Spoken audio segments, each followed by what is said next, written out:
Our Nig by Harriet E. Chapter 1. Mag Smith, My Mother. Lonely Mag Smith, see her as she walks with downcast eyes and heavy heart. It was not always thus. She had a loving, trusting heart. Early deprived of parental guardianship, far removed from relatives, she was left to guide her tiny boat over life's surges alone and inexperienced. As she merged into womanhood, unprotected, uncherished, uncared for, there fell on her ear the music of love, awakening an intensity of emotion long dormant. It whispered of an elevation before unaspired to, of ease and plenty her simple heart had never dreamed of as hers. She knew the voice of her charmer, so ravishing, sounded far above her. It seemed like an angel's, alluring her upward and onward. She thought she could ascend to him and become an equal. She surrendered to him a priceless gem, which he proudly garnered as a trophy, with those of other victims, and left her to her fate. The world seemed full of hateful deceivers and crushing arrogance. Conscious that the great bond of union to her former companions was severed, that the disdain of others would be insupportable, she determined to leave the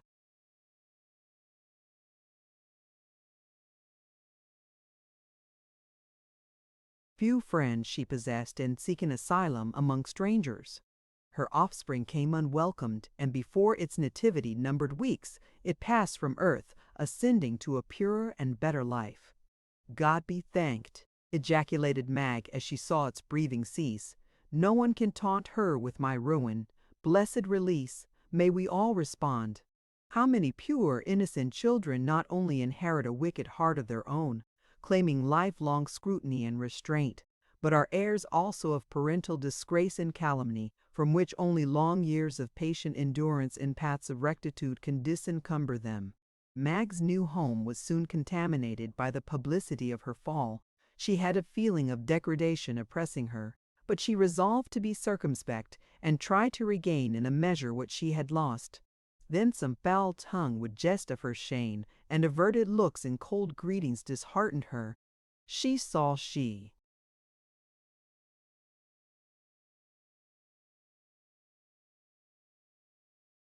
could not bury in forgetfulness her misdeed, so she resolved to leave her home and seek another in the place she had first fled from.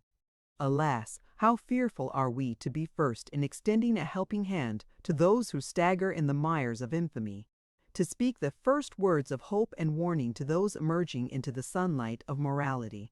Who can tell what numbers, advancing just far enough to hear a cold welcome and join in the reserved converse of professed reformers, disappointed, disheartened, have chosen to dwell in unclean places rather than encounter these holier than thou of the great brotherhood of man. Such was Mag's experience, and disdaining to ask favor or friendship from a sneering world, she resolved to shut herself up in a hovel she had often passed in better days, and which she knew to be untenanted. She vowed to ask no favors of familiar faces, to die neglected and forgotten before she would be depended on.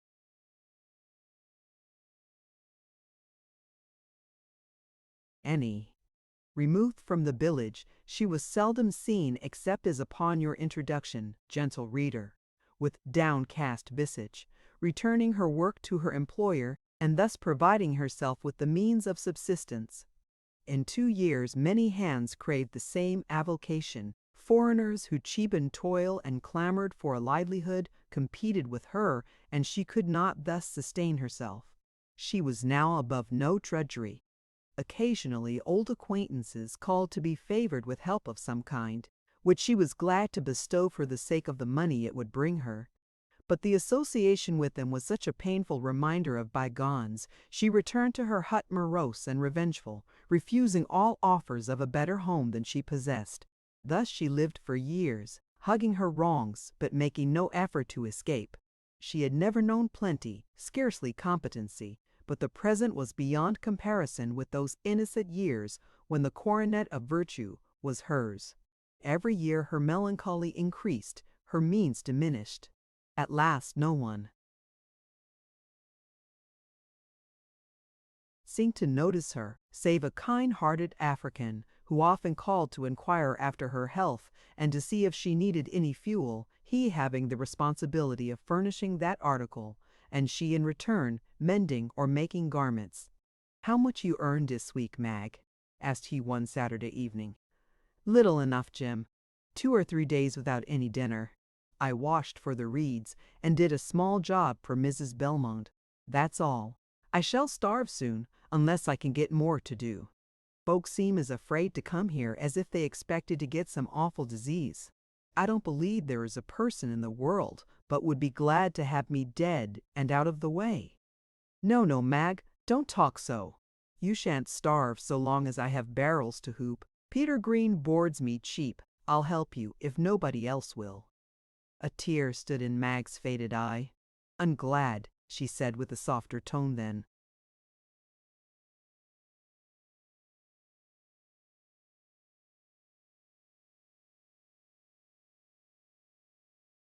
"Before, if there is one who isn't glad to see me suffer, I believe all Singleton wants to see me punished, and feel as if they could tell when I'd been punished long enough. It's a long day ahead, they'll set it, I reckon." After the usual supply of fuel was prepared, Jim returned home. Full of pity for Mag, he set about devising measures for her relief. "By golly," said he to himself one day, for he had become so absorbed in Mag's interests that he had fallen into a habit of musing aloud. "By golly, I wish she'd marry me."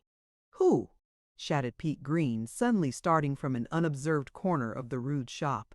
"Where you come from, you sly nigger?" exclaimed Jim. "Come, tell me, who is?" said Pete. "Mag Smith, you want to marry. Get out, Pete, and when you come in dish shop again, let a nigger know it. Don't."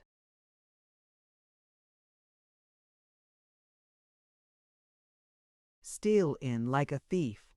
Pity and love know little severance. One attends the other. Jim acknowledged the presence of the former, and his efforts in Mag's behalf told also of a finer principle. This sudden expedient, which he had unintentionally disclosed, roused his thinking and inventive powers to study upon the best method of introducing the subject to Mag. He belted his barrels, with many a scheme revolving in his mind, none of which quite satisfied him or seemed on the whole expedient. He thought of the pleasing contrast between her fair face and his own dark skin, the smooth, straight hair which he had once, in expression of pity, kindly stroked on her now wrinkled but once fair brow. There was a tempest gathering in his heart, and at last, to ease his pent-up passion, he exclaimed aloud, "By golly," recollecting his former exposure. He glanced around to see if Pete was in hearing again. Satisfied on this point, he continued, "She'd be as much of a prize to me as she'd fall short of coming up to the mark with white folks. I don't care for past things. I'd done things for, now I's shamed of, she's good enough for me, anyhow." One more glance about the premises to be sure Pete was away. The next Saturday night brought Jim to the hovel again. The cold was fast coming to tarry its apportioned time. Mag was nearly despairing of meeting its rigor. "How's the wood, Mag?" asked Jim. "All gone, and no more to cut, anyhow," was the reply. "Too bad," Jim said. His truthful reply would have been, "I'm glad." "Anything to eat in the house?" continued he. "No," replied Mag. "Too bad," again orally, with the same inward gratulation as before. "Well, Mag," said Jim after a short pause, "you's down low enough, I don't see, but I've got to take care of ye, s'posen we marry." Mag raised her eyes, full of amazement, and uttered a sonorous "What?" Jim felt abashed for a moment. He knew well what were her objections. "You's had trial of white folks anyhow. They run off and left ye, and now none of 'em come near ye to see if you's dead or alive. I's black outside, I know, but I's got a white heart inside. Which you rather have, a black heart and a white skin, or a white heart and a black one?" "Oh dear," sighed Mag. "Nobody on earth cares for Emmy." "I do," interrupted Jim. "I can do but two things," said she, "beg my living or get it from you. Take me, Mag. I can give you a better home than this, and not let you suffer so." He prevailed. They married. You can philosophize, gentle reader, upon the impropriety of such unions, and preach dozens of sermons on the evils of amalgamation. Want is a more powerful philosopher and preacher. Poor Mag! She has sundered another bond which held her to her fellows. She has descended another step down the ladder of infamy.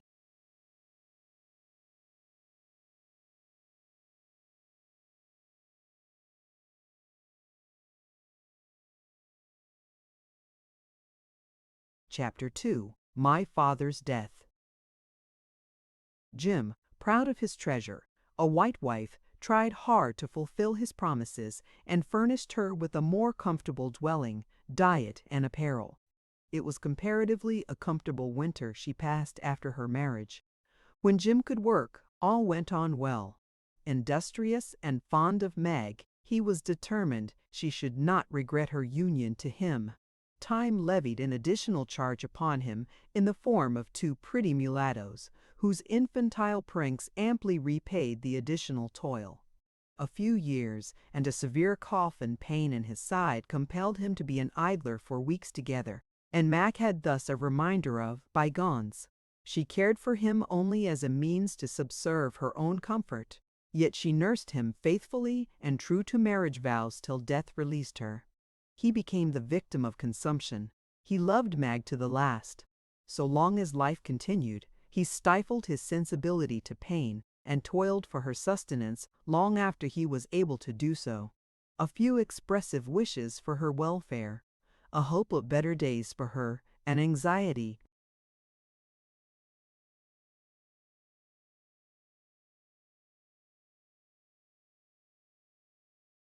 lest they should not all go to the good place, brief advice about their children, a hope expressed that Mag would not be neglected as she used to be, the manifestation of Christian patience. These were all the legacy of miserable Mag.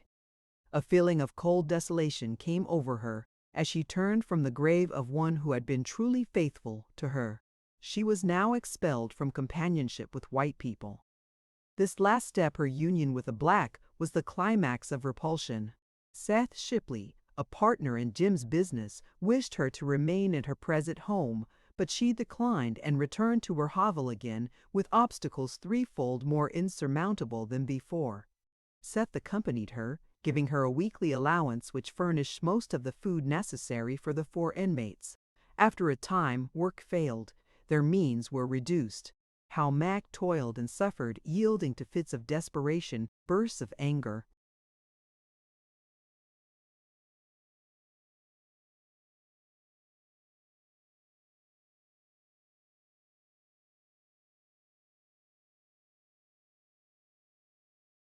And uttering curses too fearful to repeat.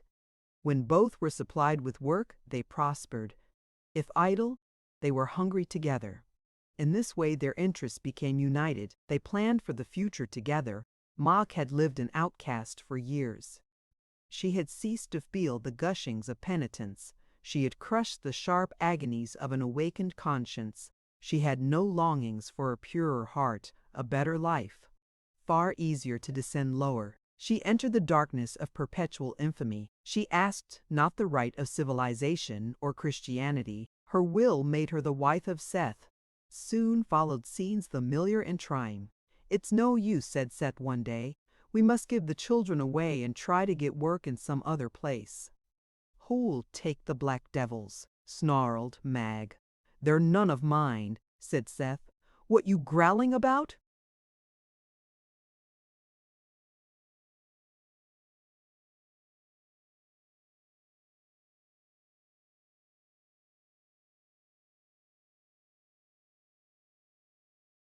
"Nobody will want anything of mine, or yours either," she replied.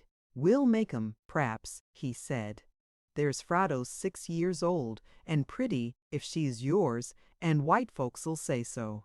She'd be a prize somewhere," he continued, tipping his chair back against the wall and placing his feet upon the rounds, as if he had much more to say when in the right position.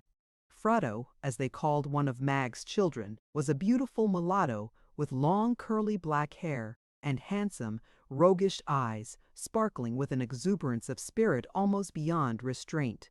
Hearing her name mentioned, she looked up from her play to see what Seth had to say of her. "Wouldn't the Belmonts take her?" asked Seth. "Belmonts!" shouted Mag. "His wife is a right she-devil, and if—"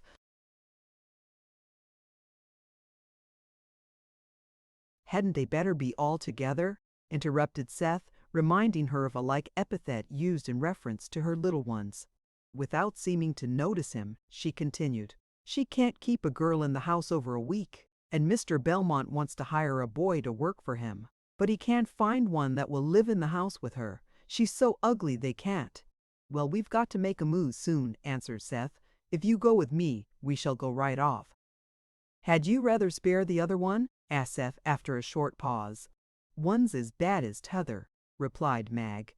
"Frado is such a wild, frolicky thing, and means to do just as she's a mind to. She won't go if she don't want to.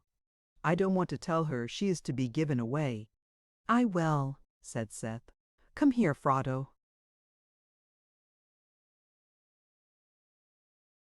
The child seemed to have some dim foreshadowing of evil, and declined.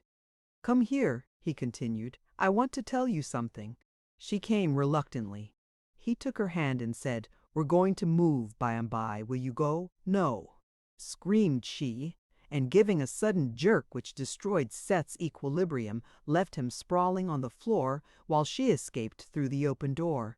"She's a hard one," said Seth, brushing his patched coat sleeve. "I'd risk her at Belmont's. They discussed the expediency of a speedy departure." Seth would first seek employment and then return for Mag.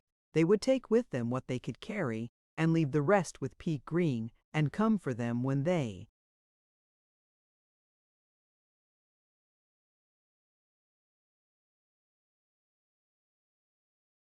were wanted. They were long in arranging affairs satisfactorily, and were not a little startled at the close of their conference to find Frado missing.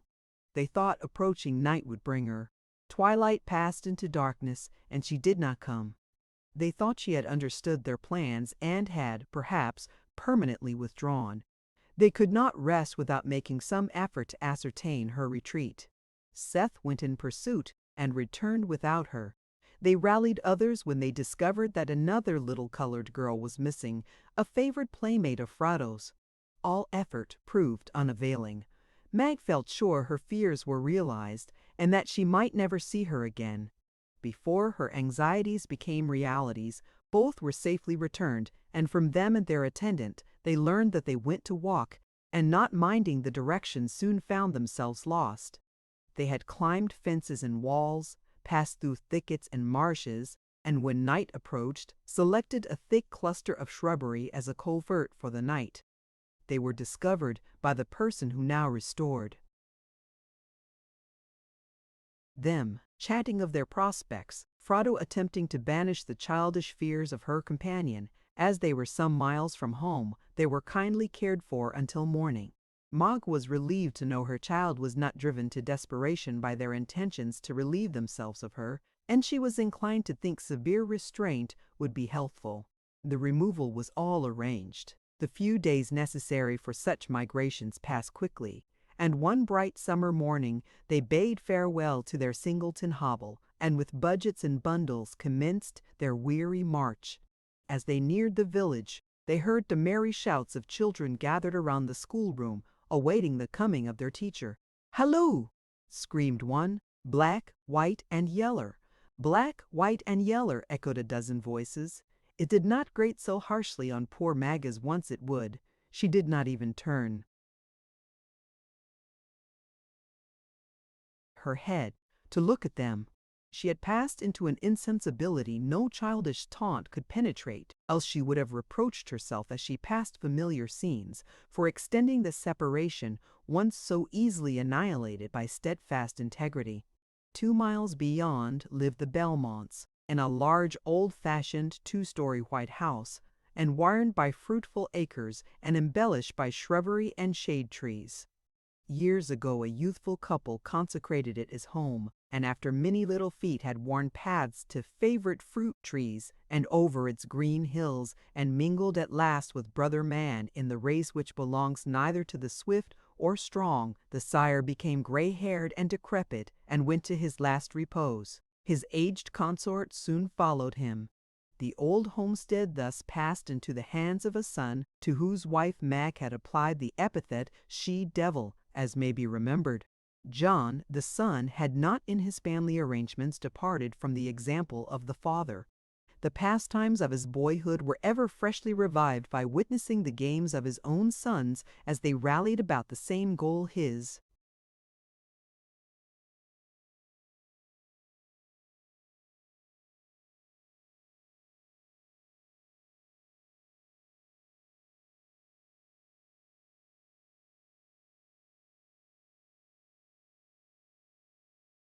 Youthful feet had often won, as well as by the amusements of his daughters in their imitations of maternal duties. At the time we introduce them, however, John is wearing the badge of age. Most of his children were from home, some seeking employment, some were already settled in homes of their own. A maiden sister shared with him the estate on which he resided and occupied a portion of the house. Within sight of the house, Seth seated himself with his bundles and the child he had been leading, while Mag walked onward to the house leading Fratto. A knock at the door brought Mrs. Belmont, and Mag asked if she would be willing to let that child stop there while she went to the Reed's house to wash, and when she came back, she would call and get her. It seemed a novel request, but she consented. Why the impetuous child entered the house we cannot tell. The door closed, and Mag hastily departed. Fratto waited for the close of day, which was 2.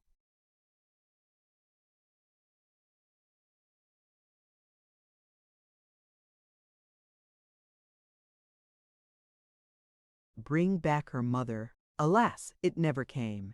It was the last time she ever saw or heard of her mother. Chapter 3. A New Home for Me. Though its halo illumes where it never can reach. Eliseo, cook, as the day closed, and Mag did not appear, surmises were expressed by the family that she never intended to return.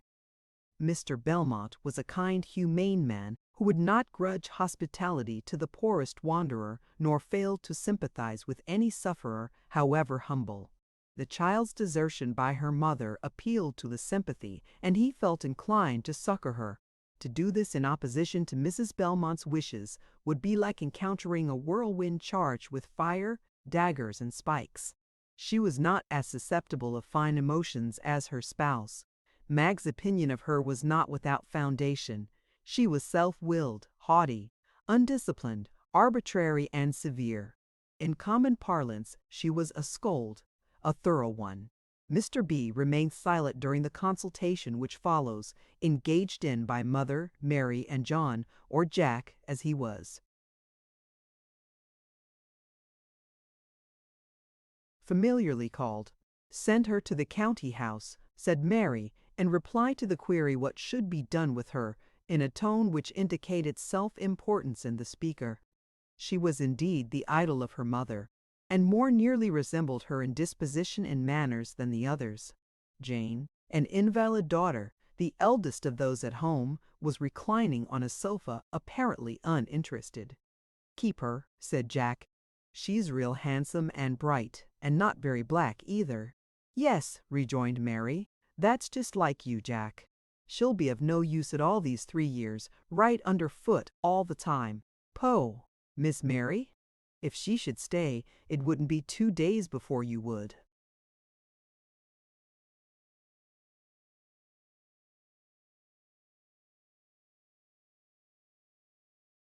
"Be telling the girls about Our Nig, Our Nig," retorted Jack. "I don't want a nigger round me, do you, Mother?" asked Mary. "I don't mind the nigger in the child." "I should like a dozen better than one," replied her mother. "If I could make her do my work in a few years, I would keep her. I have so much trouble with girls I hire, I am almost persuaded if I have one to train up in my way from a child, I shall be able to keep them a while. I am tired of changing every few months. Where could she sleep? Asked Mary. I don't want her near me. In the L chamber, answered the mother. How'll she get there? Asked Jack. She'll be afraid to go through that dark passage, and she can't climb the ladder safely.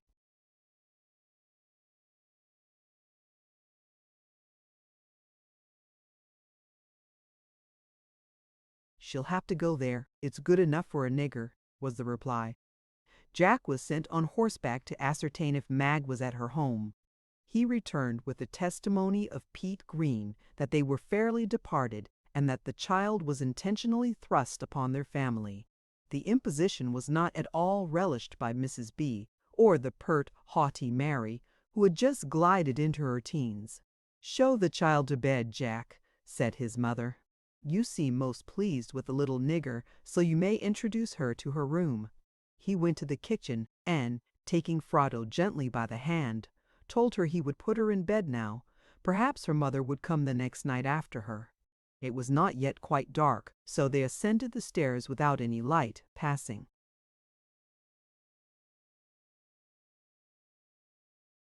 Through nicely furnished rooms, which were a source of great amazement to the child. He opened the door which connected with her room by a dark, unfinished passageway. Don't bump your head, said Jack, and stepped before to open the door leading into her apartment, an unfinished chamber over the kitchen, the roof slanting nearly to the floor, so that the bed could stand only in the middle of the room. A small half-window furnished light and air. Jack returned to the sitting room with the remark that the child would soon outgrow those quarters. When she does, she'll outgrow the house, remarked the mother. What can she do to help you? Asked Mary. She came just in the right time, didn't she? Just the very day after Bridget left, continued she. I'll see what she can do in the morning, was the answer. While this conversation was passing below, Frado lay, revolving in her little.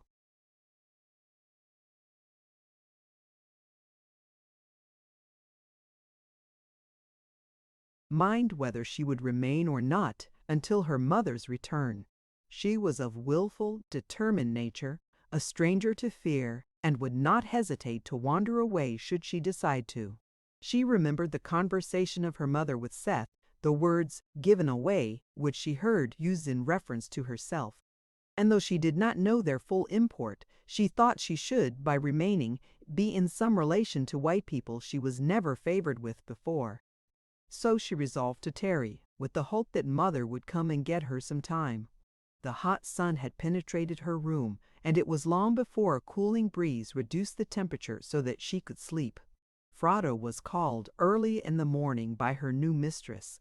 Her first work was to feed the hens. She was shown how it was always to be done, and in no other way. Any departure from this rule to be punished by a whipping. She was then accompanied by Jack to drive the cows to pasture so she might learn the way. Upon her return, she was allowed to eat her breakfast, consisting of a bowl.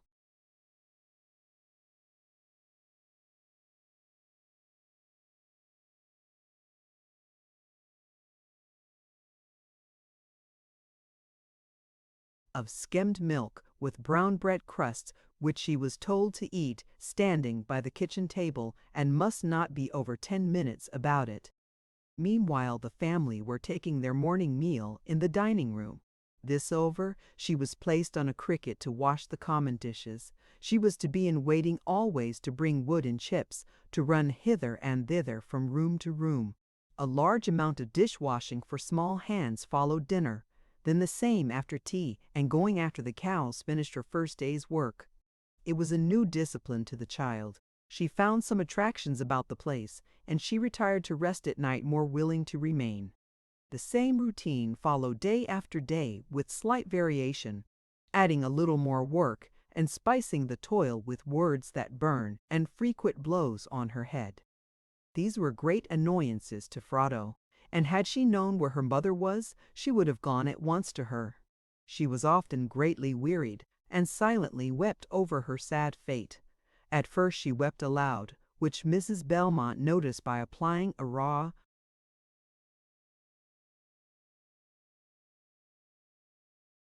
hide, always at hand in the kitchen, It was a symptom of discontent and complaining which must be nipped in the bud, she said. Thus passed a year, no intelligence of Mag. It was now certain Frado was to become a permanent member of the family.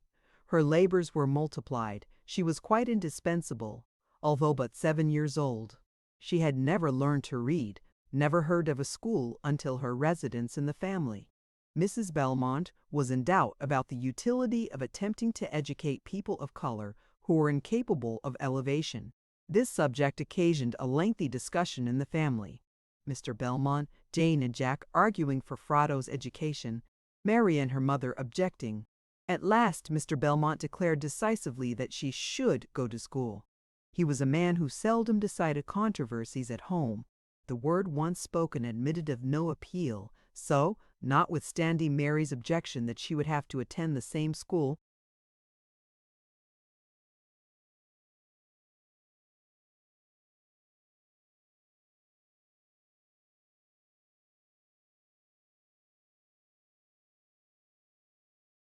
she did. The word became law. It was to be a new scene to Frado, and Jack had many queries and conjectures to answer. He was himself too far advanced to attend the summer school, which Frado regretted, having had too many opportunities of witnessing Miss Mary's temper to feel safe in her company alone. The opening day of school came. Frado sauntered on far in the rear of Mary, who was ashamed to be seen walking with a nigger. As soon as she appeared, with scanty clothing and bared feet, the children assembled, noisily published her approach. "See that nigger!" shouted one. "Look, look!" cried another. "I won't play with her," said one little girl. "Nor I neither," replied another.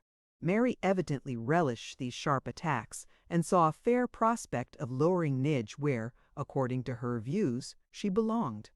Poor Frado, chagrined and grieved, felt that her anticipations of pleasure at such a place were far from being.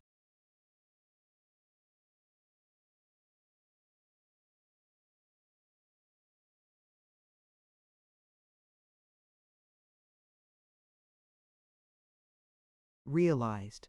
She was just deciding to return home and never come there again when the teacher appeared and, observing the downcast looks of the child, took her by the hand and led her into the schoolroom.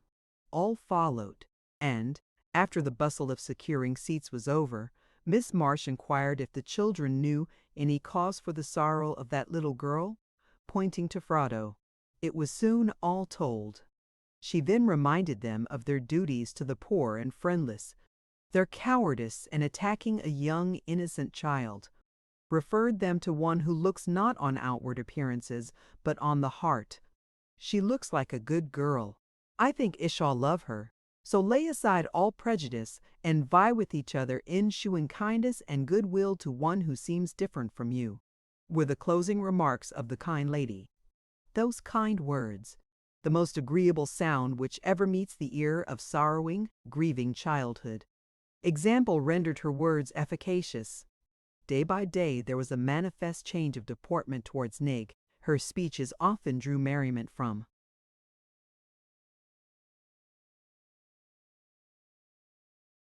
the children. No one could do more to enliven their favorite pastimes than Frado. Mary could not endure to see her thus noticed, yet knew not how to prevent it. She could not influence her schoolmates as she wished. She had not gained their affections by winning ways and yielding points of controversy. On the contrary, she was self-willed, domineering, every day reported mad by some of her companions. She availed herself of the only alternative, abuse and taunts, as they returned from school. This was not satisfactory. She wanted to use physical force to subdue her, to keep her down. There was, on their way home, a field intersected by a stream over which a single plank was placed for a crossing. It occurred to Mary that it would be a punishment to Nig to compel her to cross over, so she dragged her to the edge and told her authoritatively to go over. Nig hesitated, resisted. Mary placed herself behind the child and, in the struggle to force her over, lost her footing and plunged into the stream. Some of the larger scholars being in sight ran and,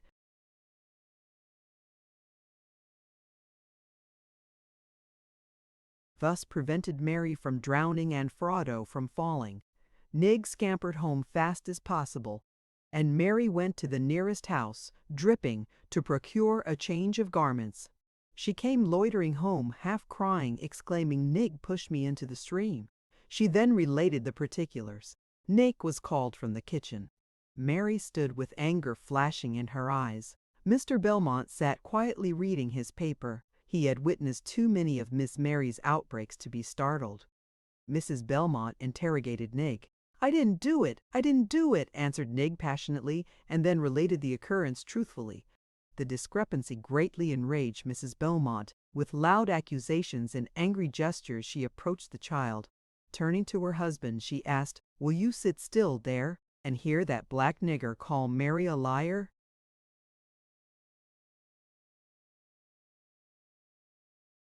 "How do we know but she has told the truth? I shall not punish her," he replied, and left the house, as he usually did when a tempest threatened to envelop him.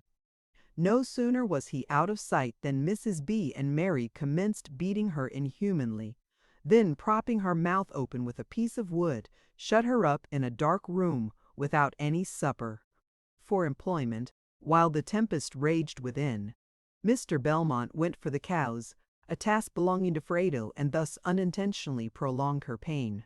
At dark, Jack came in, and seeing Mary, accosted her with, "So you thought you'd vent your spite on Nig, did you? Why can't you let her alone? It was good enough for you to get a ducking, only you did not stay in half long enough." "Stop," said his mother. "You shall never talk so before me. You would have that little nigger trample on Mary, would you? She came home with a lie. It made Mary's story false."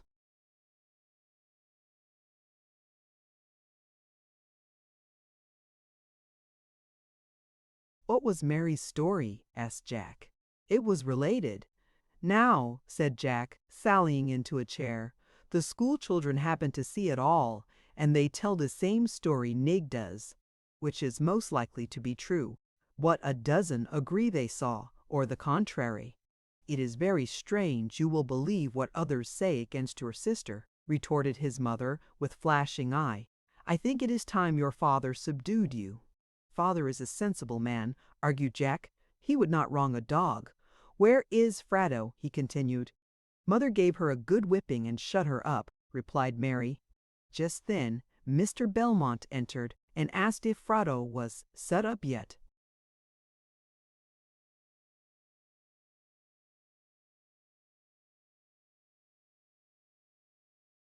The knowledge of her innocence, the perfidy of his sister, worked fearfully on Jack.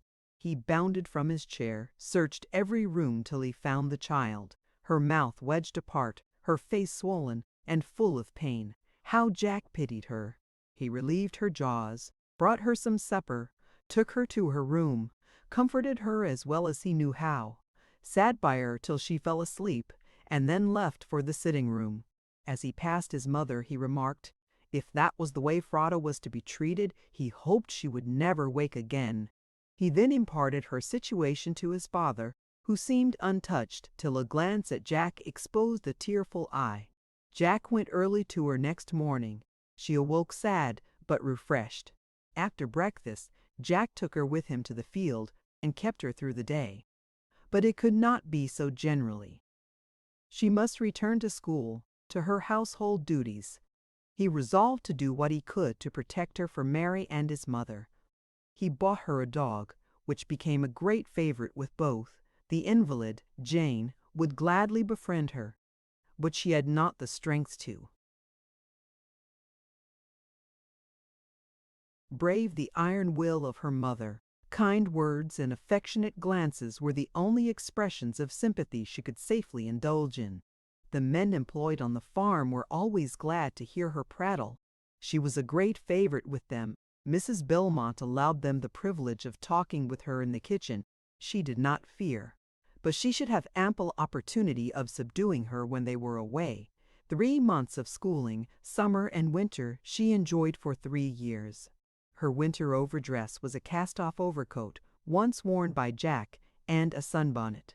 It was a source of great merriment to the scholars, but Nig's retorts were so mirthful, and their satisfaction so evident in attributing the selection to old Granny Belmont that it was not painful to Nig or pleasurable to Mary. Her jollity was not to be quenched by whipping or scolding. In Mrs. Belmont's presence she was under restraint, but in the kitchen and among her schoolmates the pent-up fires burst forth. She was ever at some sly prank when unseen by her teacher in school hours, not unfrequently some outburst of merriment, of which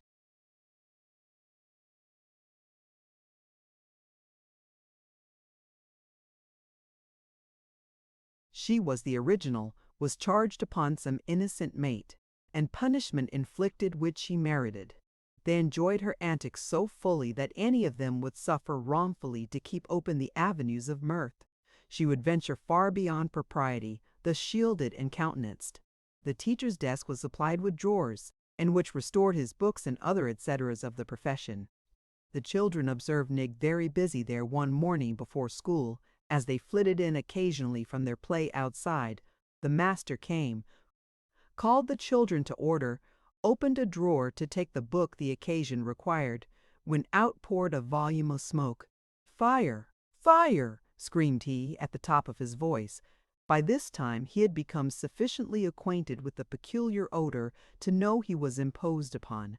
The scholars shouted with laughter to see the terror of the dupe, who, feeling abashed at the needless fright, made no very strict investigation, and Nig once more escaped punishment. She had provided herself with cigars, and puffing away at the crack of the drawer had filled it with smoke, and then closed it tightly to deceive the teacher and amuse the scholars. The interrupt terms was filled up with a variety of duties new and peculiar. At home, no matter how powerful the heat when sent to rake hay or guard the grazing herd, she was never permitted to shield her skin from the sun.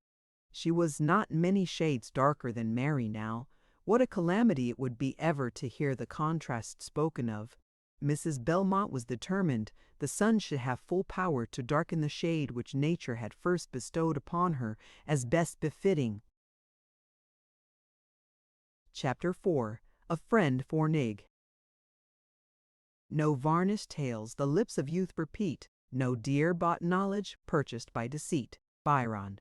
With what differing emotions have the denizens of earth awaited the approach of today.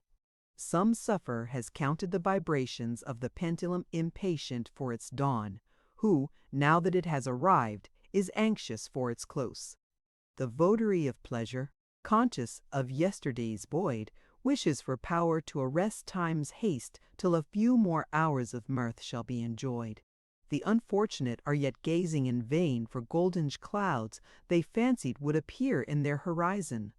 The good man feels that he has accomplished too little for the master, and sighs that another day must so soon close.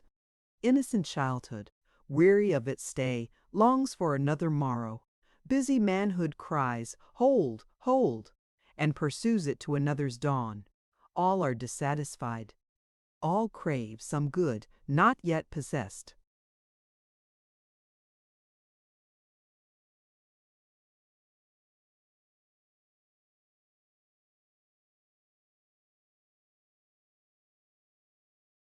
Which time is expected to bring with all its morrows.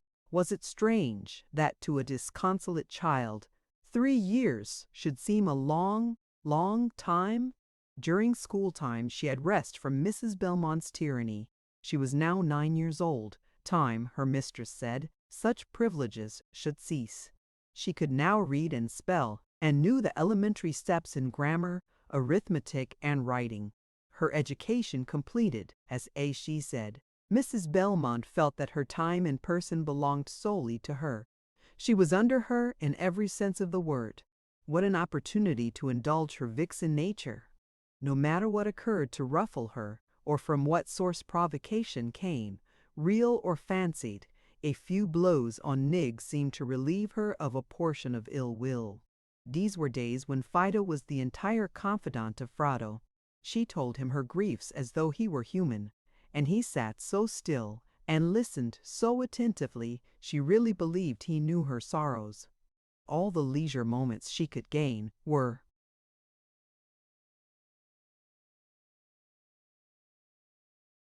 used in teaching him some feat of dog agility, so that Jack pronounced him very knowing and was truly gratified to know he had furnished her with a gift answering his intentions.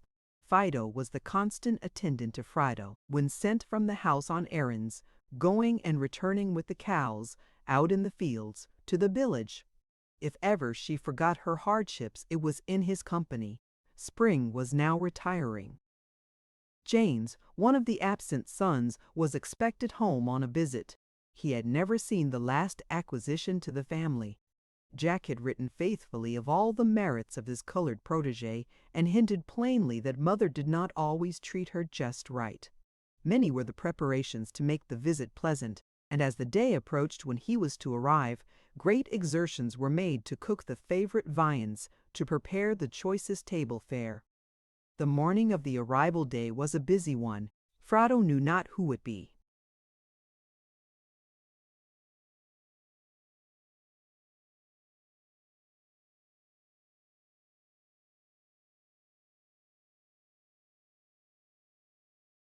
Of so much importance, her feet were speeding hither and thither so unsparingly. Mrs.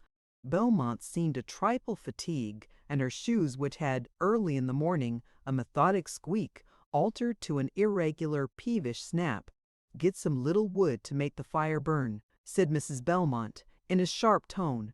Frido obeyed, bringing the smallest she could find. Mrs. Belmont approached her and, giving her a box on her ear, reiterated the command. The first the child brought was the smallest to be found. Of course, the second must be a trifle larger. She well knew it was, as she threw it into a box on the hearth.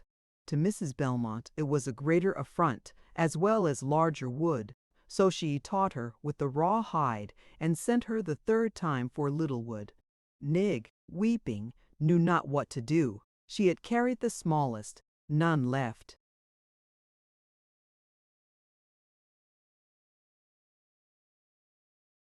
Would suit her mistress, of course further punishment awaited her, so she gathered up whatever came first and threw it down on the hearth. As she expected, Mrs. Belmont, enraged, approached her and kicked her so forcibly as to throw her upon the floor. Before she could rise, another foiled the attempt, and then followed kick after kick in quick succession and power, till she reached the door. Mr. Belmont and Aunt Abby, hearing the noise, rushed in, just in time to see the last of the performance. Nig jumped up, and rushed from the house out of sight. Aunt Abby returned to her apartment, followed by John, who was muttering to himself. "What were you saying?" asked Aunt Abby. "I said I hoped the child never would come into the house again."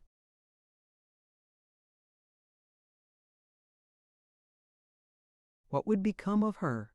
You cannot mean that," continued his sister. "I do mean it. The child does as much work as a woman ought to, and just see how she is kicked about." "Why do you have it so, John?" asked his sister. "How am I to help it? Women rule the earth, and all in it." "I think I should rule my own house, John, and live in hell meantime," added Mr. Belmont. John now sauntered out to the barn to await the quieting of the storm. Aunt Abby had a glimpse of Nig as she passed out of the yard, but to arrest her, or shew her that she would shelter her, and Mrs. Belmont's presence would only bring reserved wrath on her defenseless head. Her sister-in-law had great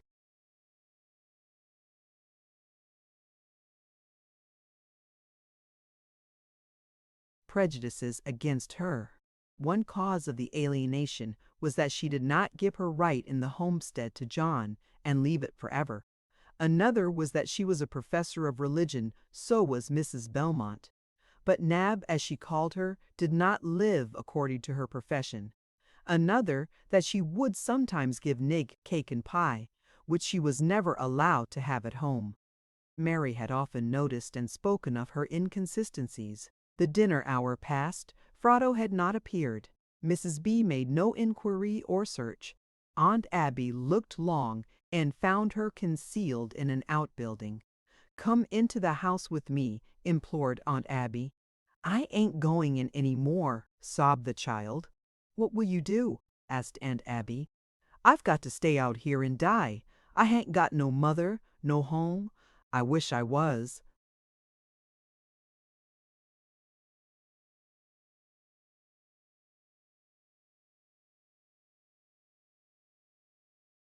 dead. Poor thing, muttered Aunt Abby, and slyly providing her with some dinner, left her to her grief. Jane went to confer with her aunt about the affair, and learned from her the retreat. She would gladly have concealed her in her own chamber and ministered to her wants, but she was dependent on Mary and her mother for care, and any displeasure caused by attention to Nig was seriously felt. Toward night, the coach brought James. A time of general greeting, inquiries for absent members of the family, a visit to Aunt Abby's room, undoing a few delicacies for Jane, brought them to the tea hour. "Where's Frado?" asked Mr. Belmont, observing she was not in her usual place, behind her mistress' chair.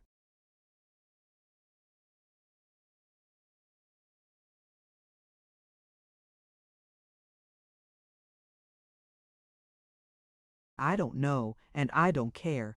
If she makes her appearance again, I'll take the skin from her body," replied his wife.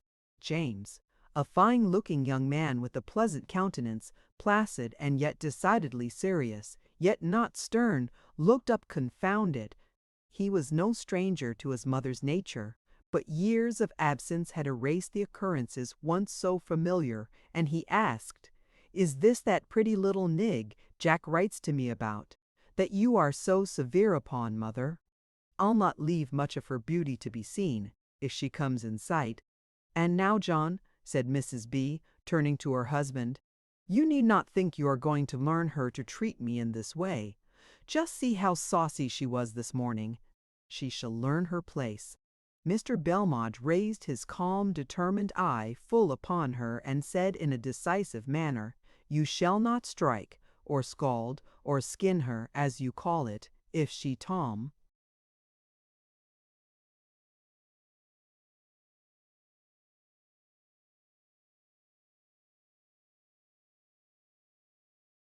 comes back again. Remember," and he brought his hand down upon the table. "I have searched an hour for her now, and she is not to be found on the premises. Do you know where she is? Is she your prisoner?" "No. I've just told you I did not know where she was. Nab has her hid somewhere, I suppose." "Oh dear! I did not think it would come to this, that my own husband would treat me so." Then came fast-flowing tears, which no one but Mary seemed to notice. Jane crept into Aunt Abby's room, Mr. Belmont and James went out of doors, and Mary remained to condole with her parent. "Do you know where Frado is?" asked Jane of her aunt. "No," she replied. "I have hunted everywhere. She has left her first hiding-place. I cannot think what has become of her. There comes Jack and Fido. Perhaps he knows." And she walked to a window near, where James and his father were conversing together.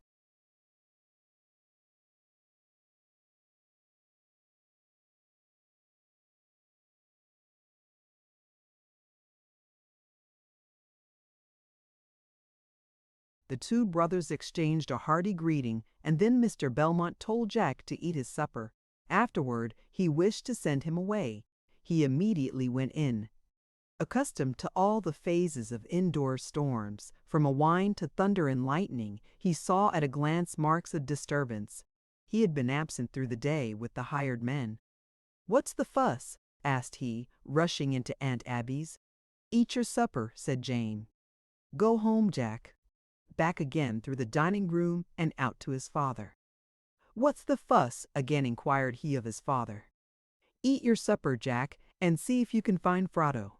She's not been seen since morning, and then she was kicked out of the house."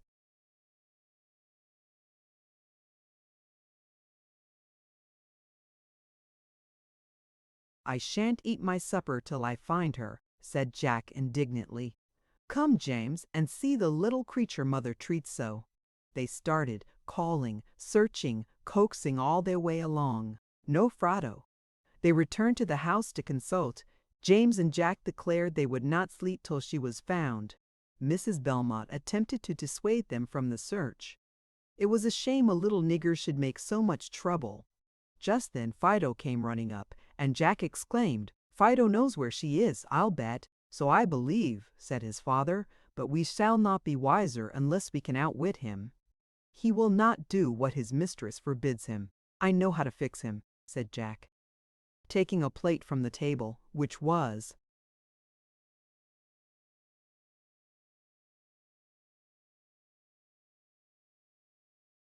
Still waiting, he called, "Fido, Fido wants some supper, come." Jack started, the dog followed, and soon capered on before, far, far into the fields, over walls and through fences, into a piece of swampy land. Jack followed close, and soon appeared to James, who was quite in the rear, coaxing and forcing Fido along with him. A frail child, driven from shelter by the cruelty of his mother, was an object of interest to James. They persuaded her to go home with them, warmed her by the kitchen fire, gave her a good supper, and took her with them into the sitting room. "Take that nigger out of my sight," was Mrs. Belmont's command before they could be seated. James led her into Aunt Abby's, where he knew they were welcome. They chatted a while until Fido seemed cheerful. Then James led her to her room and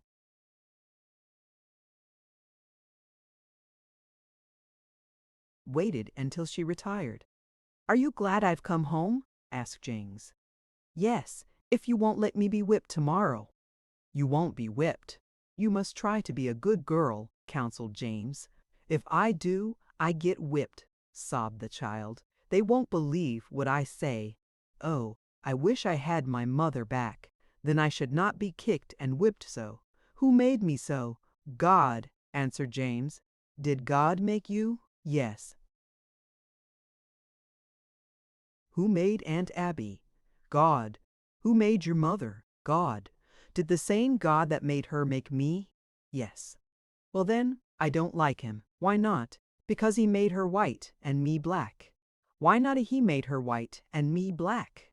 "Why didn't he make us both white?"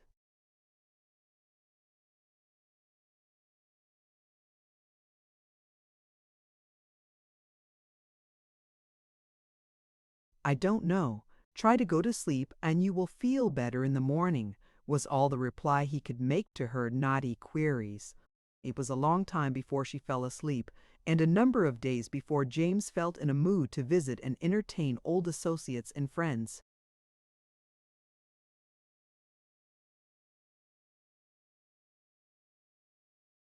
Chapter 5. Departures. Jamie's visit concluded, Fido had become greatly attached to him, and with sorrow she listened and joined in the farewells which preceded his exit. The remembrance of his kindness cheered her through many a weary month, and an occasional word to her in letters to Jack were like cold waters to a thirsty soul. Intelligence came that James would soon marry. Fido hoped he would, and remove her from such severe treatment as she was subject to. There had been additional burdens laid on her since his return. She must now milk the cows. She had then only to drive. Flocks of sheep had been added to the farm, which daily claimed a portion of her time. In the absence of the men, she must harness the horse for Mary and her mother to ride, go to mill, in short, do the work of a boy. Could one be procured to endure the tirades of Mrs. Belmont? She was first up in the morning, doing what she could towards breakfast. Occasionally, she would utter some funny thing for Jack's benefit while she was waiting on the table, provoking a sharp look from his mother, or expulsion from the room. On one such occasion, they found her on the roof of the barn. Some repairs having been necessary, a staging had been erected, and was not wholly removed. Availing herself of ladders, she was mounted in high glee on the topmost board. "Mr. Perry." Belmont called sternly for her to come down. Poor Jane nearly fainted from fear. Mrs. B. and Mary did not care if she broke her neck, while Jack and the men laughed at her fearlessness. Strange, one spark of playfulness could remain amid such constant toil, but her natural temperament was in a high degree mirthful, and the encouragement she received from Jack and the hired men constantly nurtured the inclination. When she had none of the family around to be merry with, she would amuse herself with the animals.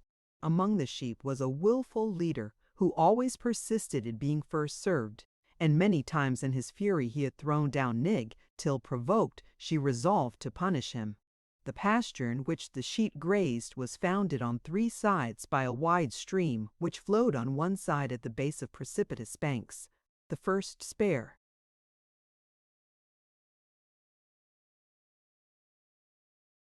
Moments at her command, she ran to the pasture with the dish in her hand, and mounting the highest points of land nearest the stream, called the flock to their mock repast. Mr. Belmont, with his laborers, were in sight, though unseen by Frodo. They paused to see what she was about to do.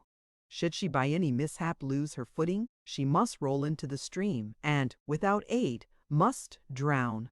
They thought of shouting, but they feared an unexpected salute might startle her, and thus ensure what they were anxious to prevent.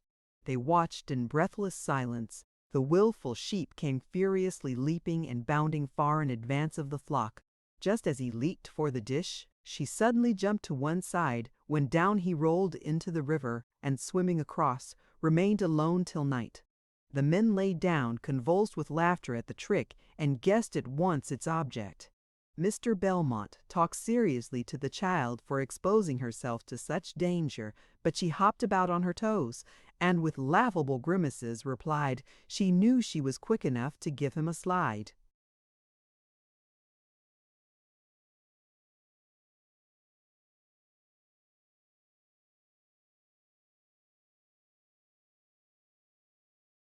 But to return, James married a Baltimorean lady of wealthy parentage, an indispensable requisite his mother had always taught him.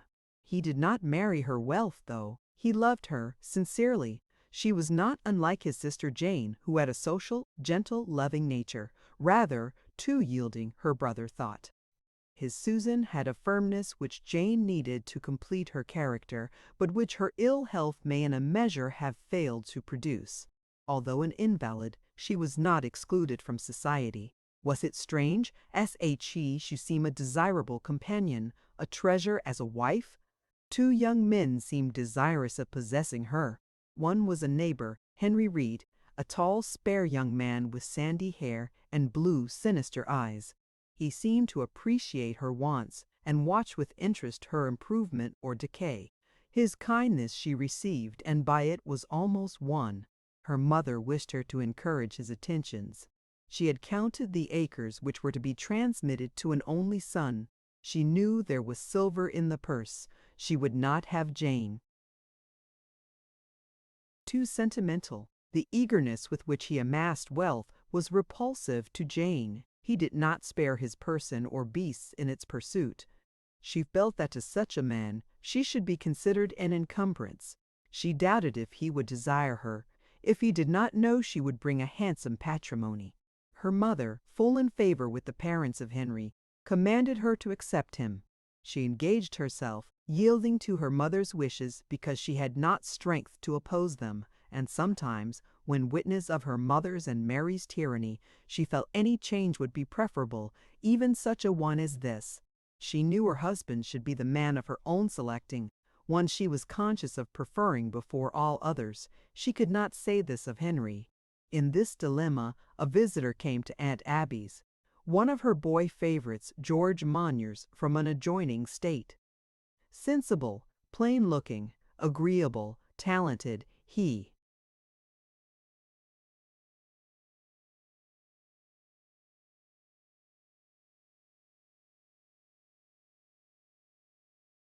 could not long be a stranger to anyone who wished to know him.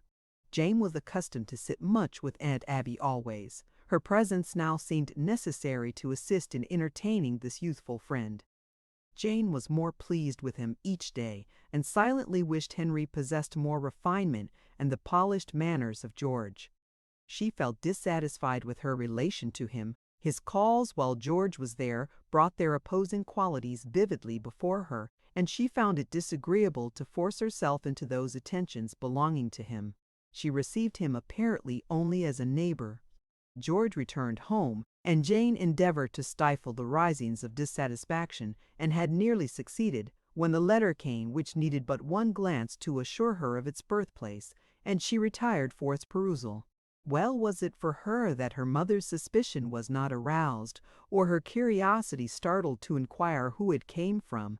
After reading it, she glided into Aunt Abby's and placed it in her hands, who was no stranger to Jane's trials.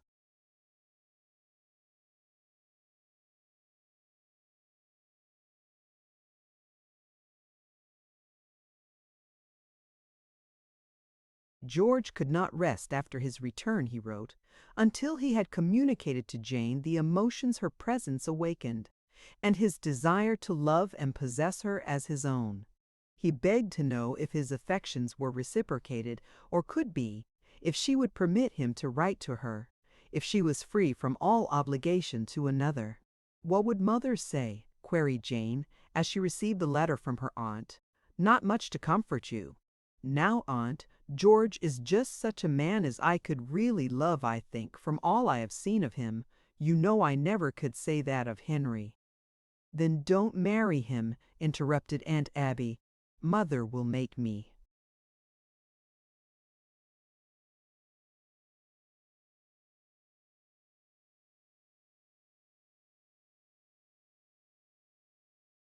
"Your father won't." "Well, aunt, what can I do? Would you answer the letter or not?" "Yes, answer it. Tell him your situation." "I shall not tell him all my feelings." Jane answered that she had enjoyed his company much. She had seen nothing offensive in his manner or appearance, that she was under no obligations which forbade her receiving letters from him as a friend and acquaintance. George was puzzled by the reply. He wrote to Aunt Abby, and from her learned all. He could not see Jane thus sacrificed without making an effort to rescue her. Another visit followed. George heard Jane say she preferred him. He then conferred with Henry at his home. It was not a pleasant subject to talk upon. To be thus supplanted was not to be thought of.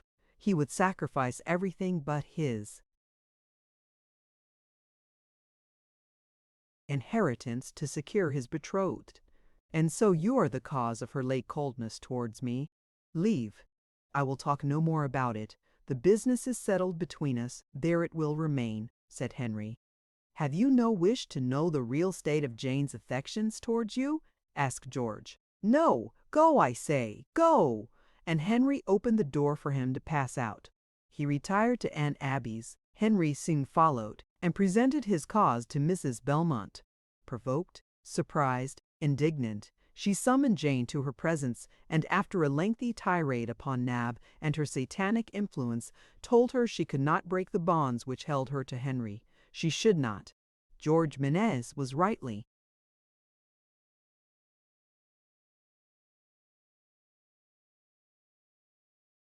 named. He was truly mean enough. She knew his family of old. His father had 4 wives and 5 times as many children. "Go to your room, Miss Jane," she continued. "Don't let me know of your being in Nab's for one while." The storm was now visible to all beholders. Mr. Belmont sought Jane. She told him her objections to Henry, showed him George's letter, told her answer, the occasion of his visit. He bade her not make herself sick. He would see that she was not compelled to violate her free choice in so important a transaction. He then sought the 2 young men, told them he could not, as a father, see his child compelled to an uncongenial union. A free voluntary choice was of such importance to one of her health. She must be left free to her own choice. Jane sent Henry a letter of dismission, he her one of a legal bearing, in which he balanced his disappointment by a few hundreds.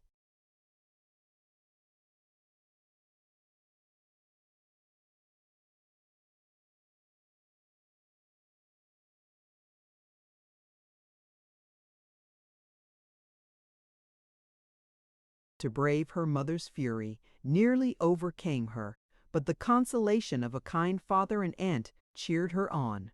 After a suitable interval she was married to George and removed to his home in Vermont. Thus another light disappeared from Nig's horizon. Another was soon to follow. Jack was anxious to try his skill in providing for his own support, so a situation as clerk in a store was procured in a western city, and 6 months after Jane's departure was Nig abandoned to the tender mercies of Mary and her mother. As if to remove the last vestige of earthly joy, Mrs. Belmont sold the companion and pet of Frodo, the dog Fido.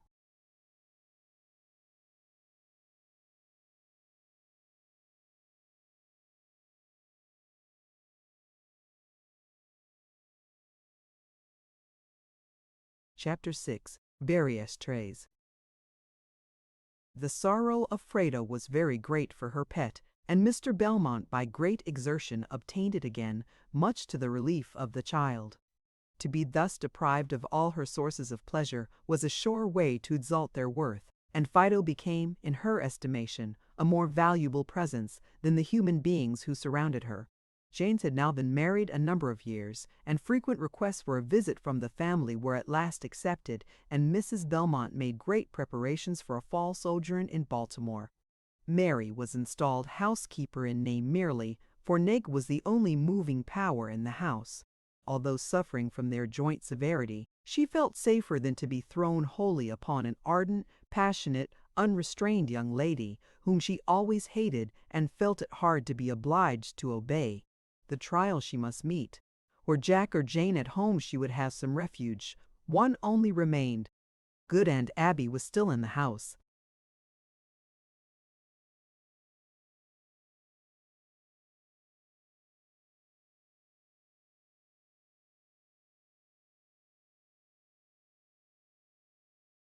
She saw the fast receding coach which conveyed her master and mistress with regret, and begged for one favor only, that James would send for her when they returned, a hope she had confidently cherished all these 5 years. She was now able to do all the washing, ironing, baking, and the common etc. of household duties, though but 14. Mary left all for her to do, though she affected great responsibility. She would show herself in the kitchen long enough to relieve herself of some command, better withheld, or insist upon some compliance to her wishes in some department which she was very imperfectly acquainted with, very much less than the person she was addressing, and so impetuous till her orders were obeyed, that to escape the turmoil, Nig would often go contrary to her own knowledge to gain a respite. Nig was taken sick. What could be done? The work certainly, but not by Miss Mary, so Nig would work while she could remain erect, then sink down upon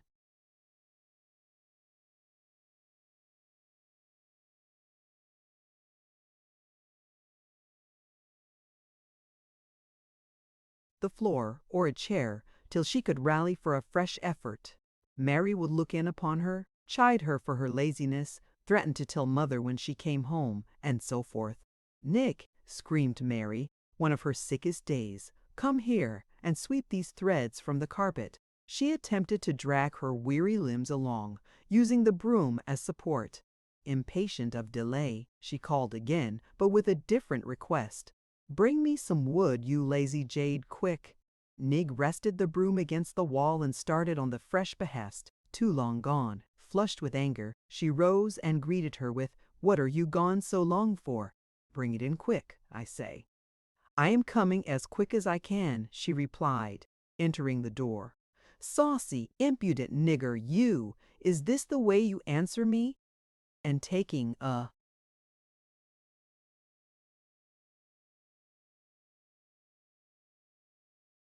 large carving knife from the table, she hurled it, in her rage, at the defenseless girl.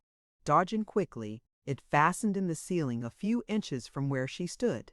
There rushed on Mary's mental vision a picture of bloodshed in which she was the perpetrator, and the sad consequences of what was so nearly an actual occurrence.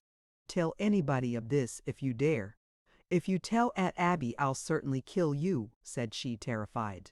She returned to her room, brushed her threads herself, was for a day or two more guarded, and so escaped deserved and merited penalty.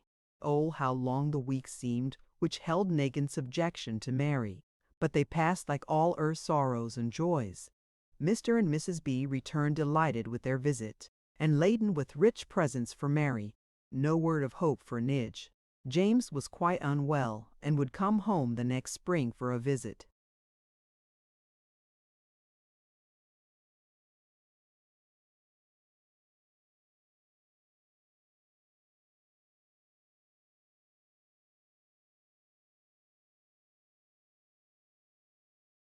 This, thought Nig, will be my time of release. I shall go back with him. From early dawn until after all were retired, was she toiling, overworked, disheartened, longing for relief. Exposure from heat to cold, or the reverse, often destroyed her health for short intervals. She wore no shoes until after frost and snow even appeared, and bared her feet again before the last vestige of winter disappeared. These sudden changes she was so illy guarded against nearly conquered her physical system. Any word of complaint was severely repulsed or cruelly punished. She was told she had much more than she deserved. So that manual labor was not in reality her only burden, but such an incessant torrent of scolding and boxing and threatening was enough to deter one of maturer years from remaining within sound of the strife.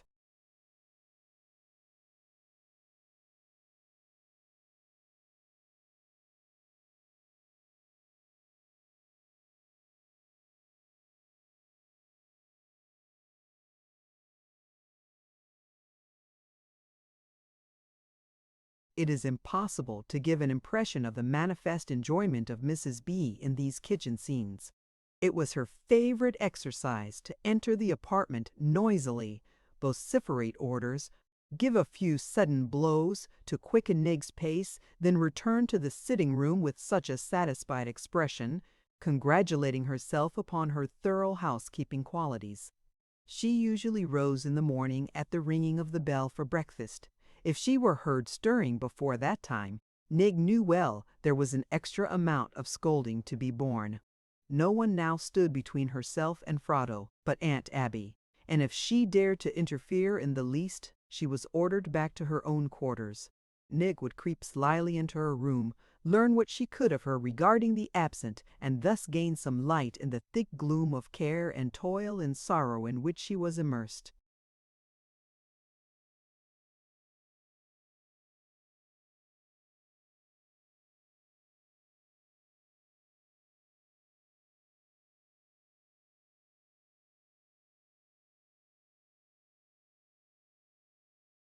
The first of spring a letter came from James announcing declining health. He must try northern air as a restorative, so Frado joyfully prepared for this agreeable increase of the family, this addition to her cares. He arrived feeble, lame, from his disease. So changed Frado wept at his appearance, fearing he would be removed from her forever.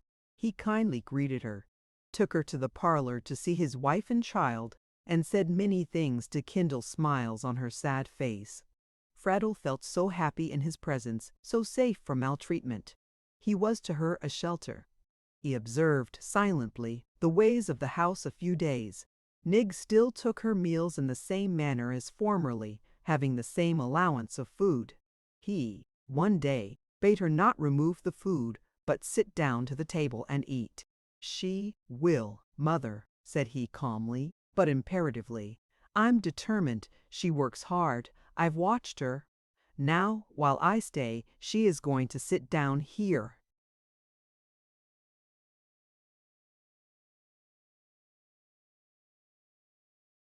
And eat such food as we eat. A few sparks from the mother's black eyes were the only reply. She feared to oppose where she knew she could not prevail. So Nig's standing attitude and selected diet vanished. Her clothing was yet poor and scanty. She was not blessed with a Sunday attire, for she was never permitted to attend church with her mistress. Religion was not meant for niggers, she said. When the husband and brothers were absent, she would drive Mrs. B and Mary there, then return and go for them at the close of the service, but never remain. Aunt Abby would take her to evening meetings held in the neighborhood, which Mrs. B never attended, and impart to her lessons of truth and grace as they walked to the place of prayer. Many of less piety would scorn to present so doleful a figure. Mrs. B had shaved her glossy ringlets, and, in her coarse cloth gown and ancient bonnet, she was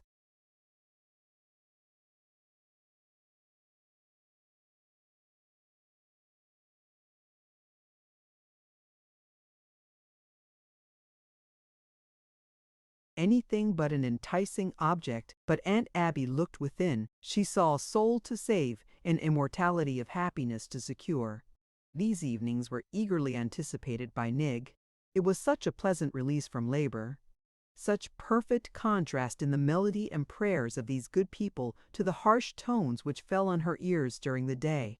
Soon she had all their sacred songs at command and enlivened her toil by accompanying it with this melody. James encouraged his aunt in her efforts.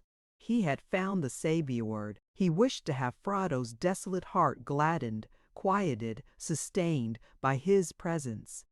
He felt sure there were elements in her heart which, transformed and purified by the gospel, would make her worthy the esteem and friendship of the world. A kind, affectionate heart, native wit, and common sense, and the pertness she sometimes exhibited, he felt, if restrained properly, might become useful in originating a self-reliance which would be of service to her in after years. Yet it was not possible to compass all this while she remained where she was. He wished to be cautious about pressing too closely her claims on his mother, as it would increase the burdened one he so anxiously wished to relieve.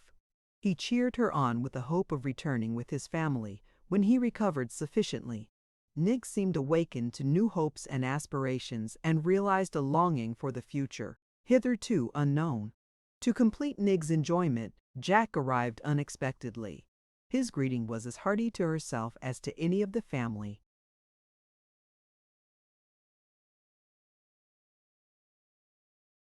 "Where are your curls, Fra?" asked Jack after the usual salutation. "You mother cut them off. Thought you were getting handsome, did she?" "Same old story, is it? Knocks and bumps? Better times coming, never fear, Nig." How different this appellative sounded from him. He said it in such a tone, with such a roguish look. She laughed, and replied that he had better take her west for a housekeeper. Jack was pleased with James's innovations of table discipline, and would often tarry in the dining room to see Nig in her new place at the family table. As he was thus sitting one day, after the family had finished dinner, Frodo seated herself in her mistress' chair and was just reaching for a clean dessert plate which was on the table when her mistress entered.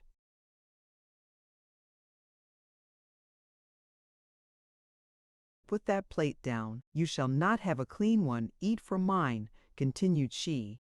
Nig hesitated. To eat after James, his wife, or Jack would have been pleasant, but to be commanded to do what was disagreeable by her mistress, because it was disagreeable, was trying. Quickly looking about, she took the plate, called Fido to wash it, which he did to the best of his ability. Then, wiping her knife and fork on the cloth, she proceeded to eat her dinner. Nig never looked toward her mistress during the process. She had Jack near, she did not fear her now. Insulted, full of rage, Mrs. Belmont rushed to her husband and commanded him to notice this insult. To whip that child. If he would not do it, James ought. James came to hear the kitchen version of the affair. Jack was boiling over with laughter. He related all the circumstances to James, and pulling a bright silver $50 from his pocket, he threw it at Nig, saying, "There, take that. 'Twas worth paying for." James sought his mother, told her he would not excuse or palliate Nig's impudence, but she should not be whipped or be punished at all. "You have not treated her, mother, so as to gain her love. She is only exhibiting your remissness in this matter." She only smothered her resentment until a convenient opportunity offered. The first time she was left alone with Nig, she gave her a thorough beating to bring up arrearages and threatened if she ever exposed her to James, she would cut her tongue out. James found her upon his return sobbing, but fearful of revenge, she dared not answer his queries. He guessed their cause, and longed for returning health to take her under his protection.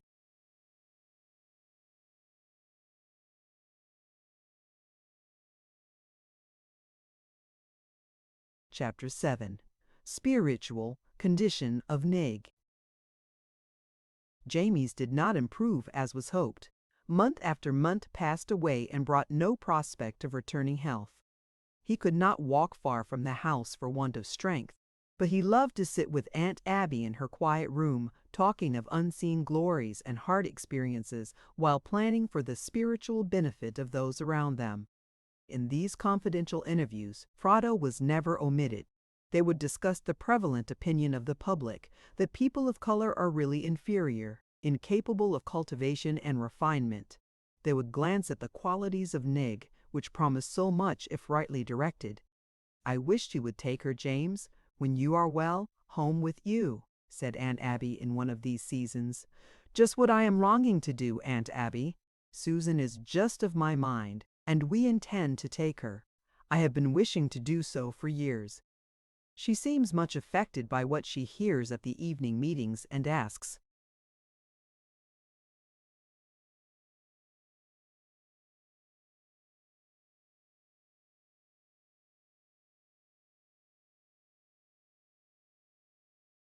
me many questions on serious things, seems to love to read the Bible. I feel hopes of her. I hope she is thoughtful. No one has a kinder heart, one capable of loving more devotedly. But to think how prejudiced the world are towards her people, that she must be reared in such ignorance as to drown all the finer feelings. When I think of what she might be, of what she will be, I feel like grasping time till opinions change, and thousands like her rise into a noble freedom. I have seen Frado's grief because she is black amount to agony. It makes me sick to recall these scenes.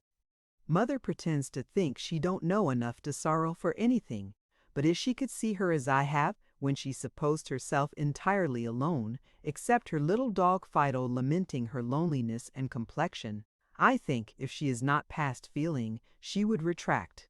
In the summer I was walking near the barn, and as I stood I heard sobs. "Oh, oh," I heard, "why was I made? Why can't I die? Oh, what have I to live for?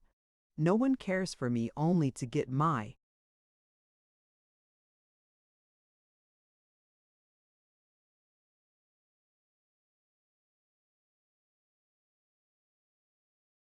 work, and I feel sick. Who cares for that? Work as long as I can stand, and then fall down and lay there till I can get up. No mother, father, brother, or sister to care for me, and then it is, 'You lazy nigger,' all because I am black. Oh, if I could die." I stepped into the barn, where I could see her. She was crouched down by the hay with her faithful friend Fido, and as she ceased speaking, buried her face in her hands and cried bitterly. Then, patting Fido, she kissed him, saying, "You love me, Fido, don't you? But we must go work in the field." She started on her mission. I called her to me, and told her she need not go. The hay was doing well. She has such confidence in me that she will do just as I tell her. So we found a seat under a shady tree, and there I took the opportunity to combat the notions she seemed to entertain respecting the loneliness of her condition and want of sympathizing friends. I assured her that mother's views were by no means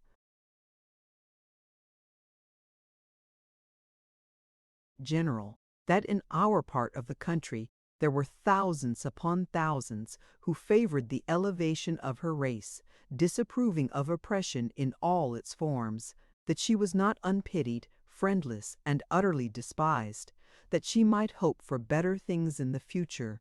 Having spoken these words of comfort, I rose with the resolution that if I recovered my health, I would take her home with me, whether mother was willing or not. I don't know what your mother would do without her.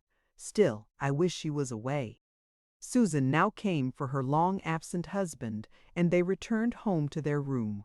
The month of November was one of great anxiety on James's account. He was rapidly wasting away.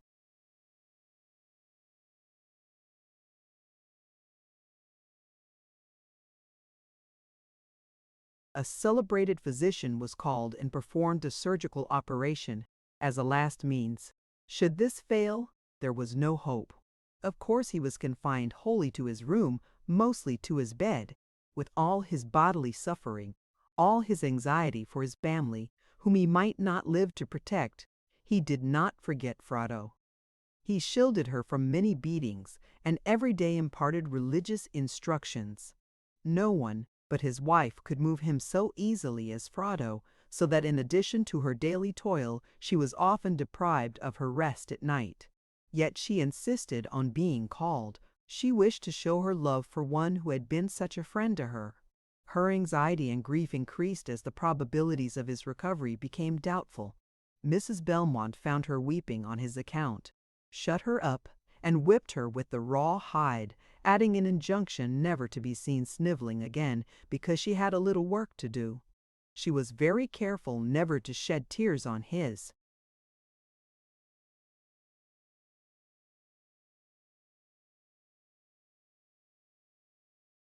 account in her presence afterwards. Chapter 8. Visitor and Departure. The brother associated with James in business in Baltimore was sent for to confer with one who might never be able to see him there.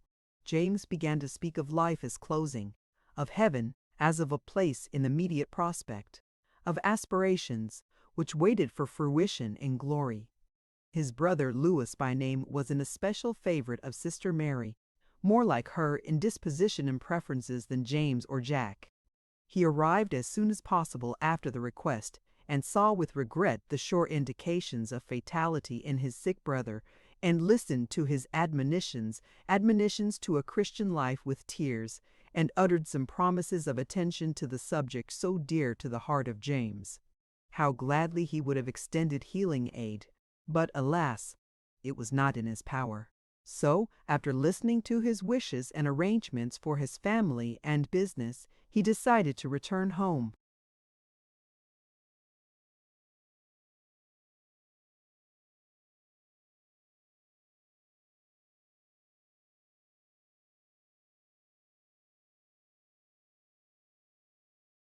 Anxious for company home, he persuaded his father and mother to permit Mary to attend him.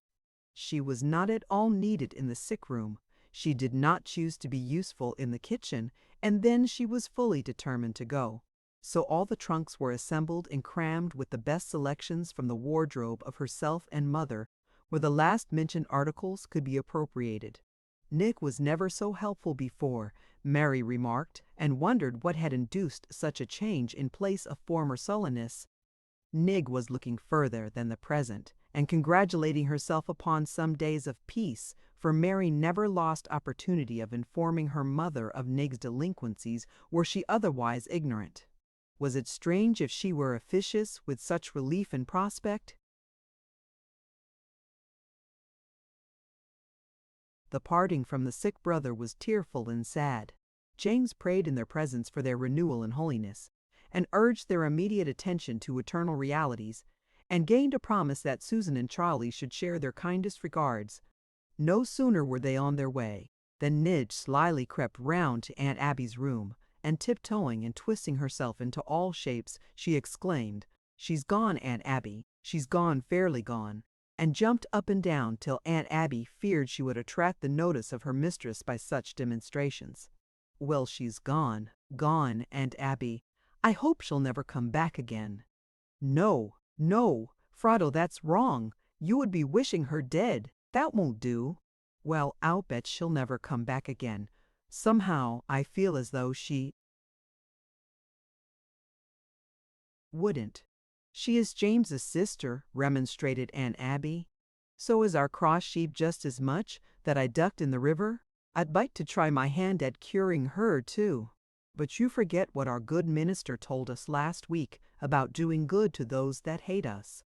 "Didn't I do good, Aunt Abby, when I washed and ironed and packed her old duds to get rid of her, and helped her pack her trunks and run here and there for her?" "Well, well, Frado, you must go finish your work, or your mistress will be after you, and remind you severely of Miss Mary and some others beside."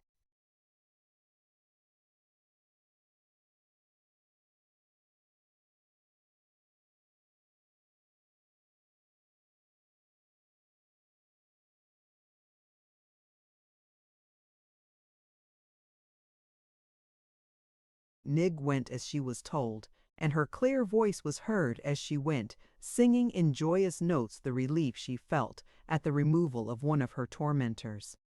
Day by day, the quiet of the sick man's room was increased. He was helpless and nervous, and often wished change of position, thereby hoping to gain momentary relief. The calls upon Frado were consequently more frequent, her nights less tranquil. Her health was impaired by lifting the sick man and by drudgery in the kitchen. Her ill health she endeavored to conceal from James, fearing he might have less repose if there should be a change of attendants, and Mrs. Belmont, she well knew, would have no sympathy for her. She was at last so much reduced as to be unable to stand erect for any great length of time.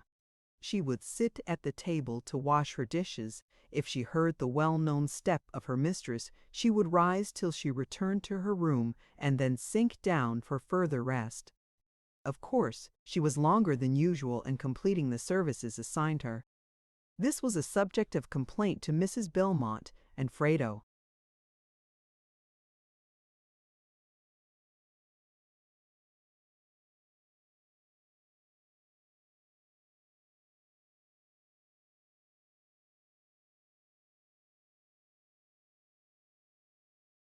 Endeavored to throw off all appearance of sickness in her presence, but it was increasing upon her, and she could no longer hide her indisposition. Her mistress entered one day, and finding her seated, commanded her to go to work. "I am sick," replied Frado, rising and walking slowly to her unfinished task, "and cannot stand long, I feel so bad." Angry that she should venture a reply to her command, she subtly inflicted a blow which laid the tottering girl prostrate on the floor. Excited by so much indulgence of a dangerous passion, she seemed left to unrestrained malice, and snatching a towel, stuffed the mouth of the sufferer and beat her cruelly. Frado hoped she would end her misery by whipping her to death. She bore it with the hope of a martyr, that her misery would soon close. Though her mouth was muffled and the sounds much stifled, there was a sensible commotion which Jane's quick ear detected.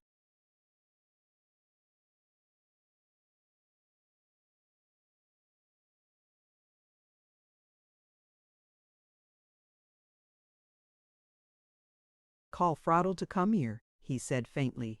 "I have not seen her today."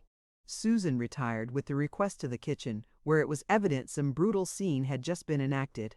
Mrs. Belmont replied that she had some work to do just now. When that was done, she might come. Susan's appearance confirmed her husband's fears, and he requested his father, who sat by the bedside, to go for her. This was a messenger, as James well knew, who could not be denied, and the girl entered the room, sobbing and faint with anguish. James called her to him and inquired the cause of her sorrow. She was afraid to expose the cruel author of her misery, lest she should provoke new attacks. But after much entreaty, she told him all, much which had escaped his watchful ear. Poor James shut his eyes in silence, as if pained to forgetfulness by the recital. Then turning to Susan, he asked her to take Charlie and walk out. She needed the fresh air, he said. "And say to mother I wish Frado to sit by me till you return. I think you are fading from staying so long in this sick room." Mr. B. also left, and Frado was thus left alone with her friend. Aunt Abby came in to make her daily visit, and seeing the sick countenance of the attendant, took her home with her to administer some cordial. She soon returned, however, and James kept her with him the rest of the day, and a comfortable night's repose following, she was enabled to continue, as usual, her labors. James insisted on her attending religious meetings in the vicinity with Aunt Abby. Frado, under the instructions of Aunt Abby and the minister, became a believer in a future existence, one of happiness or misery. Her doubt was, is there a heaven for the black? She knew there was one for James and Aunt Abby and all good white people. But was there any for blacks? She had listened attentively to all the minister said, and all Aunt Abby had told her. But then it was all for white people. As James approached that blessed world, she felt a strong desire to follow and be with one who was such a dear, kind friend to her. While she was exercised with these desires and aspirations, she attended an evening meeting with Aunt Abby, and the good man urged all, young or old, to accept the offers of mercy, to receive a compassionate Jesus as their Savior. "Come to Christ," he urged. "All, young or old, white or black, bond or free, come all to Christ for pardon. Repent, believe." This was the message she longed to hear. It seemed to be spoken for her. But he had told them to repent. What was that? She asked. She knew she was unfit for any heaven, made for whites or blacks. She would gladly repent, or do anything which would admit her to share the abode of James.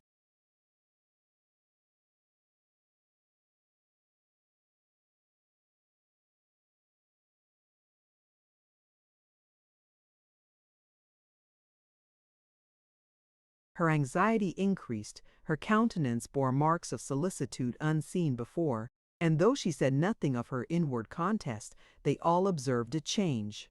James and Aunt Abby hoped it was the springing of good seed sown by the Spirit of God.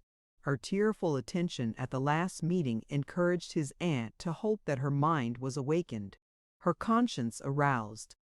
Aunt Abby noticed that she was particularly engaged in reading the Bible, and this strengthened her conviction that a heavenly messenger was striving with her. The neighbors dropped in to inquire after the sick and also if Freda was serious. They noticed she seemed very thoughtful and tearful at the meetings. Mrs. Reed was very inquisitive, but Mrs. Belmont saw no appearance of change for the better. She did not feel responsible for her spiritual culture, and hardly believed she had a soul. Nig was in truth suffering much. Her feelings were very intense on any subject.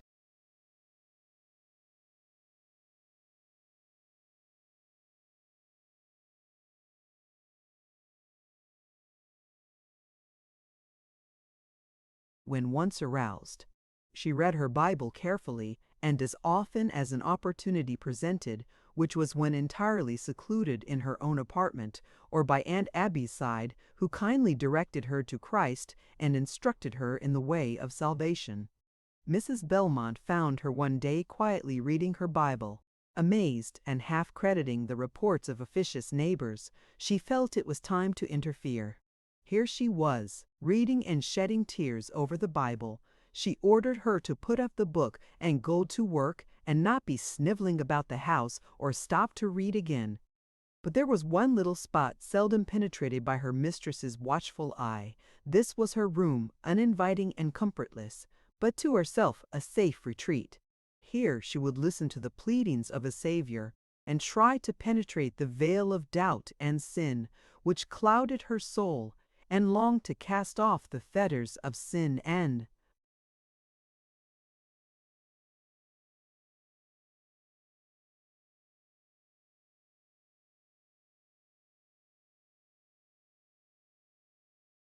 rise to the communion of saints. Mrs. Belmont, as we before said, did not trouble herself about the future destiny of her servant. If she did what she desired for her benefit, it was all the responsibility she acknowledged. But she seemed to have great aversion to the notice Nig would attract should she become pious. How could she meet this case? She resolved to make her complaint to John. Strange, when she was always foiled in this direction, she should resort to him. It was time something was done. She had begun to read the Bible openly. The night of this discovery, as they were retiring, Mrs. Belmont introduced the conversation by saying, "I want your attention to what I am going to say. I have let Nig go out to evening meetings a few times, and, if you will believe it, I found her reading the Bible today, just as though she expected to turn pious nigger and preach to."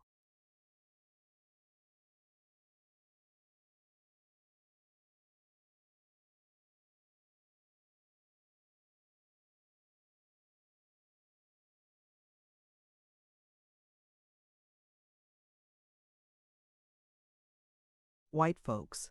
So now you see what good comes of sending her to school. If she should get converted, she would have to go to meeting, at least as long as James lives.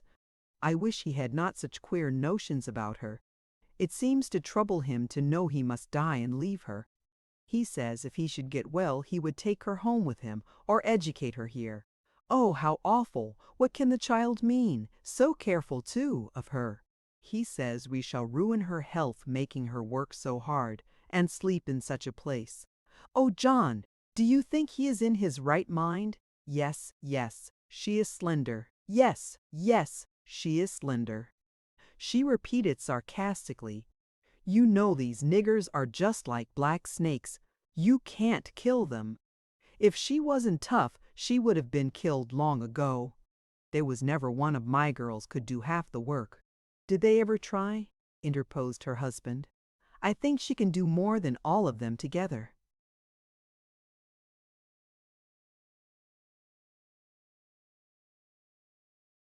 What a man, said she peevishly. But I want to know what is going to be done with her about getting pious. Let her do just as she has a mind to. If it is a comfort to her, let her enjoy the privilege of being good. I see no objection. I should think you were crazy, sure. Don't you know that every night she will want to go toting off to meeting? And Sundays, too. And you know we have a great deal of company Sundays, and she can't be spared. I thought you Christians held to going to church, remarked Mr. B. Yes, but who ever thought of having a nigger go, except to drive others there? Why, according to you and James, we should very soon have her in the parlor, as smart as our own girls. It's of no use talking to you or James. If you should go on as you would like, it would not be 6 months before she would be leaving me.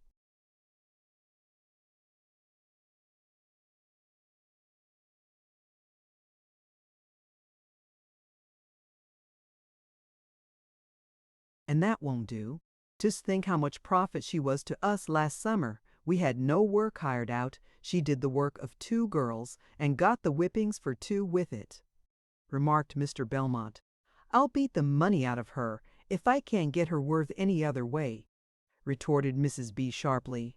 While this scene was passing, Frado was trying to utter the prayer of the publican, God be merciful to me, a sinner.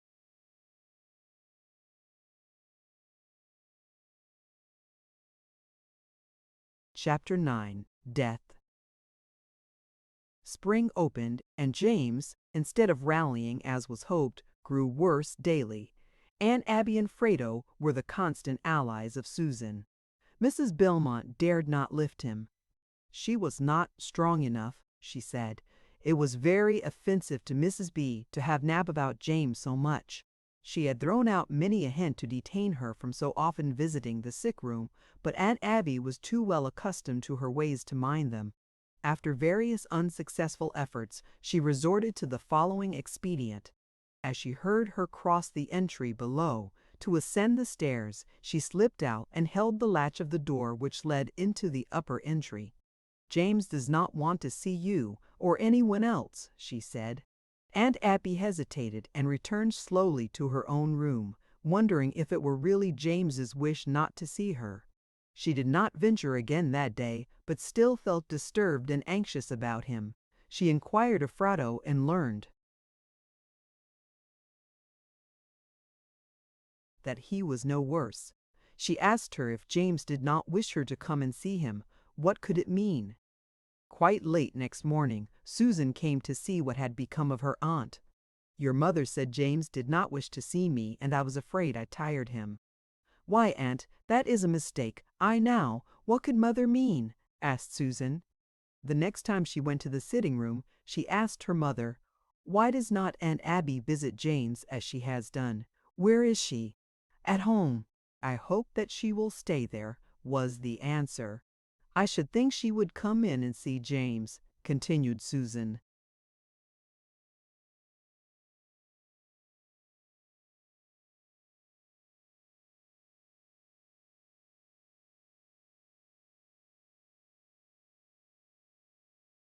I told her he did not want to see her and to stay out. You need make no stir about it. Remember, she added with one of her fiery glances. Susan kept silence.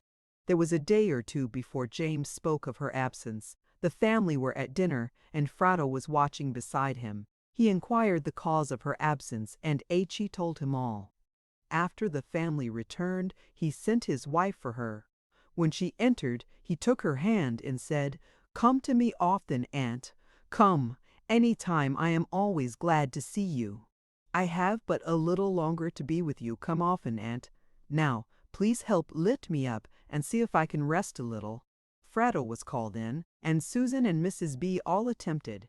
Mrs. B. was too weak. She did not feel able to lift so much. So the 3 succeeded in relieving the sufferer. Frado returned to her work. Mrs. B. followed. Seizing Frado, she said she would cure her of tale-bearing, and, placing the wedge of wood between her teeth, she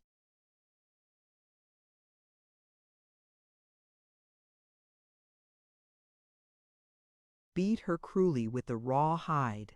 Aunt Abby heard the blows and came to see if she could hinder them. Surprised at her sudden appearance, Mrs. B suddenly stopped, but forbade her removing the wood till she gave her permission and commanded Nab to go home. She was thus tortured when Mr. Belmont came in, and, making inquiries, which she did not because she could not answer, approached her, and seeing her situation, quickly removed the instrument of torture, and sought his wife. Their conversation we will omit. Suffice it to say, a storm raged which required many days to exhaust its strength. Frado was becoming seriously ill. She had no relish for food and was constantly overworked, and then she had such solicitude about the future. She wished to pray for pardon. She did try to pray. Her mistress had told her it would do no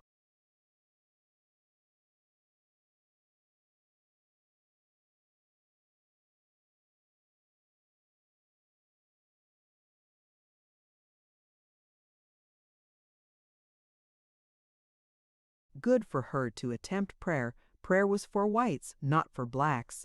If she minded her mistress and did what she commanded, it was all that was required of her. This did not satisfy her or appease her longings. She knew her instructions did not harmonize with those of the man of God or Aunt Abby's. She resolved to persevere. She said nothing on the subject unless asked. It was evident to all her mind was deeply exercised. James longed to speak with her alone of the subject. An opportunity presented soon while the family were at tea. It was usual to summon Aunt Abby to keep company with her, as his death was expected hourly. As she took her accustomed seat, he asked, "Are you afraid to stay with me alone, Frado?" "No," she replied, and stepped to the window to conceal her emotion.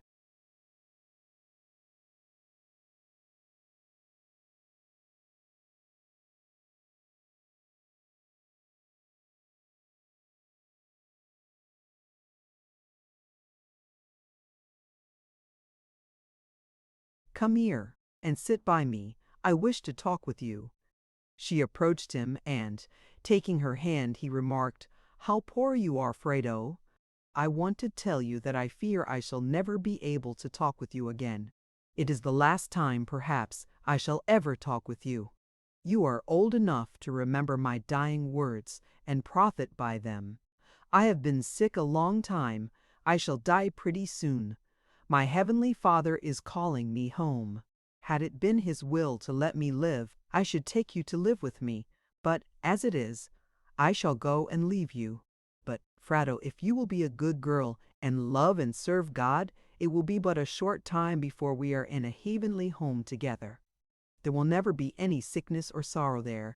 Frado, overcome with grief, sobbed, and buried her face in his pillow. She expected he would die, but to hear him speak of his departure himself was unexpected.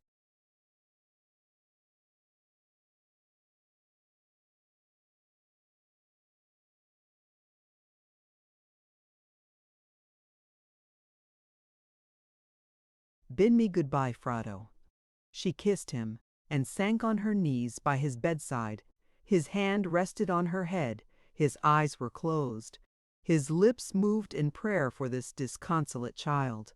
His wife entered, and interpreting the scene, gave him some restoratives and withdrew for a short time. It was a great effort for Frado to cease sobbing, but she dared not be seen below in tears, so she choked her grief and descended to her usual toil. Susan perceived a change in her husband. She felt that death was near. He tenderly looked on her and said, "Susan, my wife, our farewells are all spoken. I feel prepared to go. I shall meet you in heaven. Death is indeed creeping fast upon me. Let me see them all once more. Teach Charlie the way to heaven. Lead him up as you come."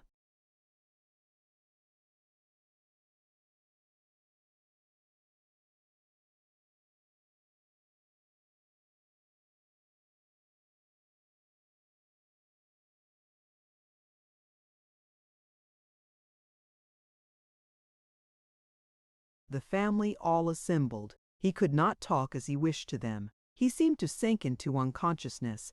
They watched him for hours. He had labored hard for breath some time, when he seemed to awake suddenly, and exclaimed, "Hark! Do you hear it?" "Hear what, my son?" asked the father. "Their call.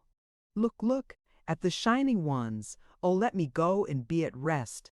As if waiting for this petition, the angel of death severed the golden thread, and he was in heaven. At midnight the messenger came.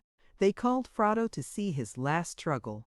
Sinking on her knees at the foot of his bed, she buried her face in the clothes and wept like one inconsolable. They led her from the room. She seemed to be too much absorbed to know it was necessary for her to leave. Next day she would steal into the chamber as often as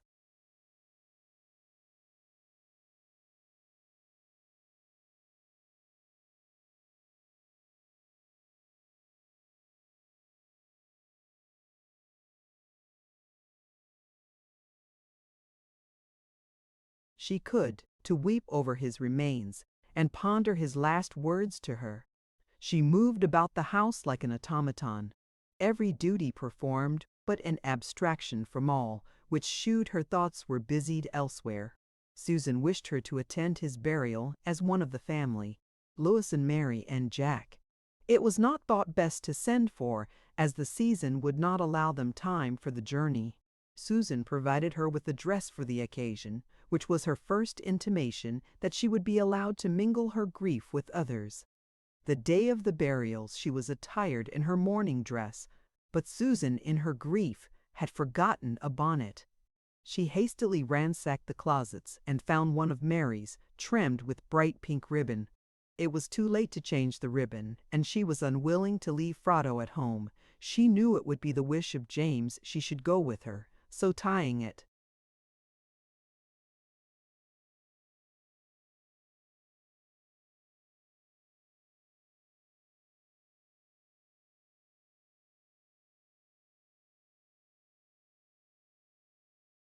on, she said, "Never mind, Frado, you shall see where our dear James is buried."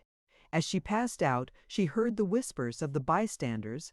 "Look there, see there, how that looks, a black dress and a pink ribbon." Another time, such remarks would have wounded Frado. She had now a sorrow with which such were small in comparison. As she saw his body lowered in the grave, she wished to share it, but she was not fit to die. She could not go where he was if she did. She did not love God. She did not serve him or know how to. She retired at night to mourn over her unfitness for heaven and gaze out upon the stars, which she felt studded the entrance of heaven, above which James reposed in the bosom of Jesus, to which her desires were hastening. She wished she could see God and ask him for eternal life.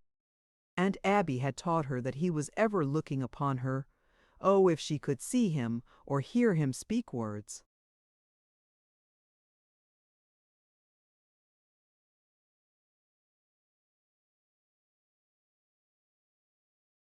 Of forgiveness. Her anxiety increased, her health seemed impaired, and she felt constrained to go to Aunt Abby and tell her all about her conflicts.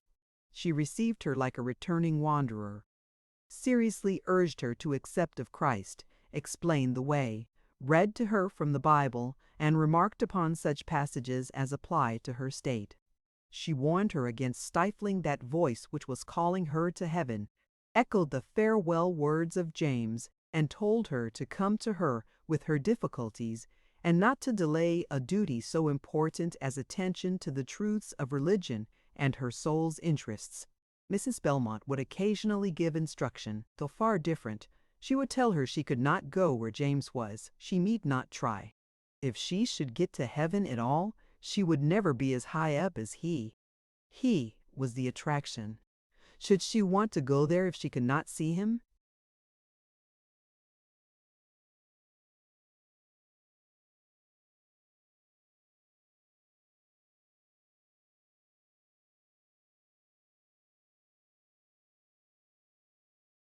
Mrs. B. seldom mentioned her bereavement unless in such allusion to Frado. She donned her weeds from custom, kept close her crape veil for so many Sabbaths, and abated nothing of her characteristic harshness. The clergyman called to minister consolation to the afflicted widow and mother. Aunt Abby, seeing him approach the dwelling, knew at once the object of his visit, and followed him to the parlor, unasked by Mrs. B. What a daring affront! The good man dispensed the consolations, of which he was steward, to the apparently grief-smitten mother, who talked like one schooled in a heavenly atmosphere.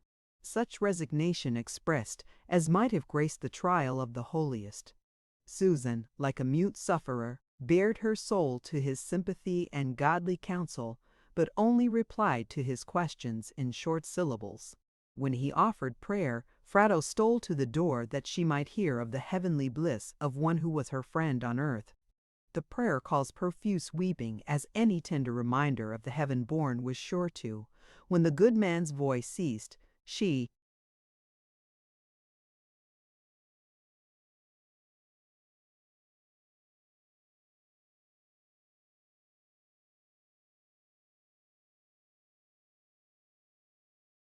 returned to her toil, carefully removing all trace of sorrow. Her mistress soon followed, irritated by Nab's impudence in presenting herself unasked in the parlor, and upbraided her with indolence, and bade her apply herself more diligently. Stung by unmerited rebuke, weak from sorrow and anxiety, the tears rolled down her dark face, soon followed by sobs, and then losing all control of herself, she wept aloud. This was an act of disobedience. Her mistress, grasping her raw hide, caused a longer flow of tears, and wounded a spirit that was craving healing mercies.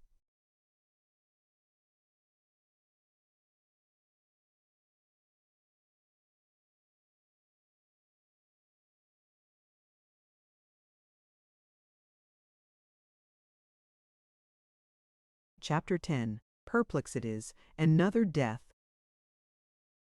The family, gathered by James's decease, returned to their homes. Susan and Charles returned to Baltimore. Letters were received from the absent, expressing their sympathy and grief. The father bowed like a bruised reed under the loss of his beloved son. He felt desirous to die the death of the righteous. Also, conscious that he was unprepared, he resolved to start on the narrow way and sometime solicit entrance through the gate which leads to the celestial city. He acknowledged his too ready acquiescence with Mrs. B. in permitting Fratto to be deprived of her only religious privileges for weeks together. He accordingly asked his sister to take her to meeting once more, which she was ready at once to do. The first opportunity they once more attended meeting together. The minister conversed faithfully with every person present. He was surprised to find the little colored girl so solicitous, and kindly directed her to the flowing fountain where she might wash and be clean. He inquired of the origin of her anxiety, of her progress up to this time, and endeavored to make Christ, instead of James, the attraction of heaven. He invited her to come to his house, to speak freely her mind to him, to pray much, to read her Bible often. The neighbors who were at meeting, among them Mrs. Reed, discussed the opinions Mrs. Belmont would express on the subject. Mrs. Reed called and informed Mrs. B. that her colored girl related her experience the other night at the meeting. "What experience?" asked she, quickly, as if she expected to hear the number of times she had whipped Fratto, and the number of lashes set forth in plain Arabic numbers. "Why, you know she is serious, don't you?" She told the minister about it. Mrs. B. made no reply, but changed the subject adroitly. Next morning she told Fratto she should not go out of the house for one while except on errands, and if she did not stop trying to be religious, she would whip her to death. Fratto pondered. Her mistress was a professor of religion. Was she going to heaven? Then she did not wish to go. If she should be near James even, she could not be happy with those fiery eyes watching her ascending path. She resolved to give over all thought of the future world, and strove daily to put her anxiety far from her. Mr. Belmont found himself unable to do what James or Jack could accomplish for her. He talked with her seriously, told her he had seen her many times punished undeservedly. He did not wish to have her saucy or disrespectful, but when she was shoo, she did not deserve a whipping, to avoid it if she could. "You are looking sick," he added. "You cannot endure beating as you once could." It was not long before an opportunity offered of profiting by his advice. She was sent for wood, and not returning as soon as Mrs. B calculated, she followed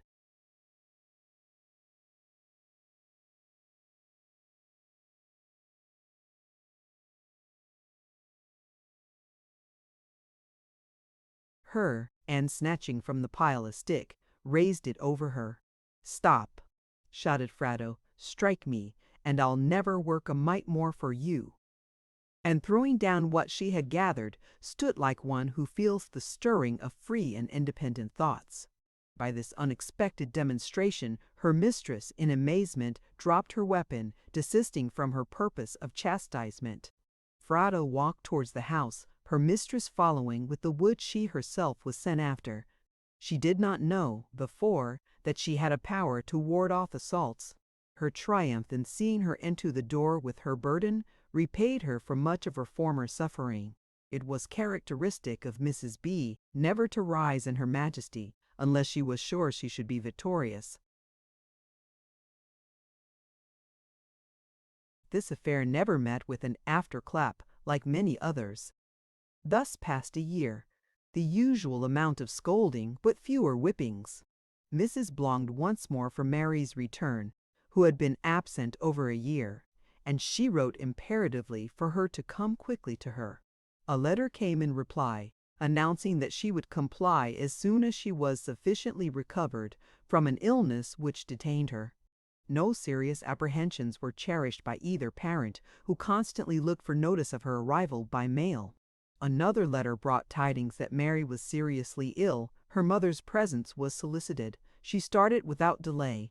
Before she reached her destination, a letter came to the parents announcing her death. No sooner was the astounding news received than Fratto rushed into Aunt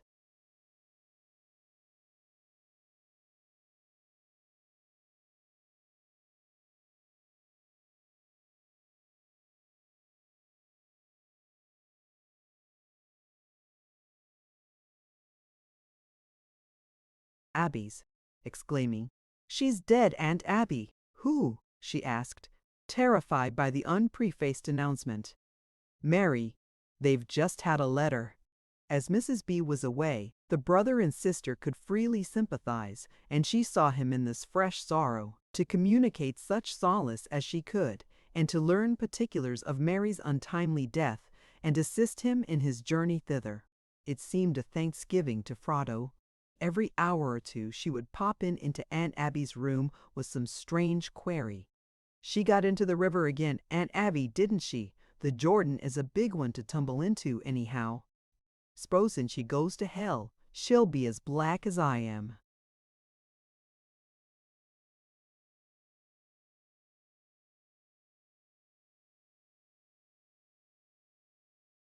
Wouldn't mistress be mad to see her a nigger, and others of a similar stamp, not at all acceptable to the pious, sympathetic dame?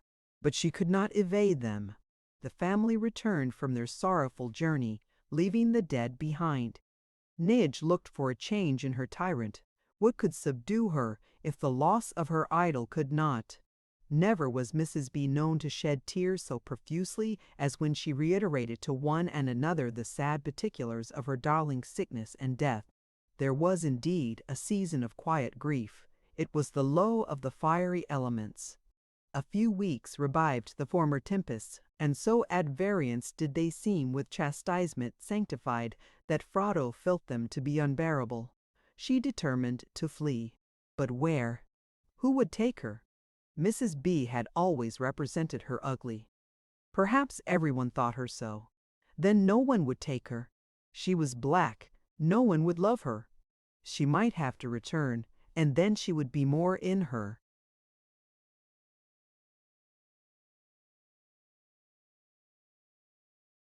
Mistress's power than ever. She remembered her victory at the woodpile. She decided to remain to do as well as she could, to assert her rights when they were trampled on, to return once more to her meeting in the evening which had been prohibited. She had learned how to conquer. She would not abuse the power while Mr. Belmont was at home. But had she not better run away? Where? She had never been from the place far enough to decide what course to take. She resolved to speak to Aunt Abby. SHE mapped the dangers of her course, her liability to fail in finding so good friends as John and herself. Frodo's mind was busy for days and nights. She contemplated administering poison to her mistress, to rid herself and the house of so detestable a plague. But she was restrained by an overruling providence, and finally decided to stay.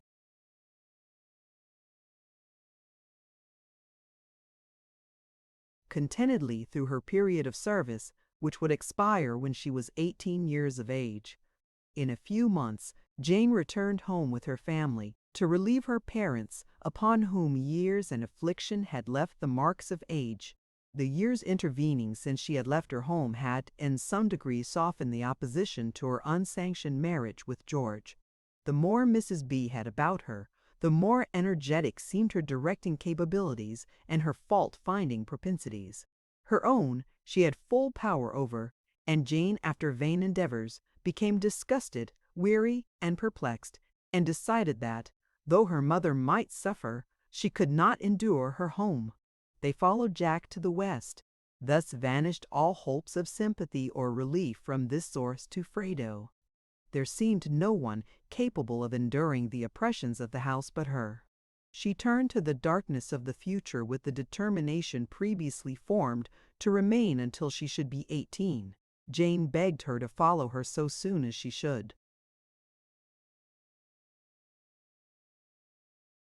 be released. But so wearied out was she by her mistress, she felt disposed to flee from any and everyone having her similitude of name or feature. Chapter 11. Marriage Again. Darkness before day. Jane left, but Jack was now to come again. After Mary's death he visited home, leaving a wife behind. An orphan whose home was with a relative, gentle, loving, the true mate of kind, generous Jack. His mother was a stranger to her, of course, and had perfect right to interrogate. "Is she good-looking, Jack?" asked his mother. "Looks well to me," was the laconic reply. "Was her father rich?" "Not worth a copper, as I know of." "I never asked him," answered Jack. "Hadn't she any property?" "What did you marry her for?" asked his mother. "Oh, she's worth $1 million, mother, though not a cent of it is in money."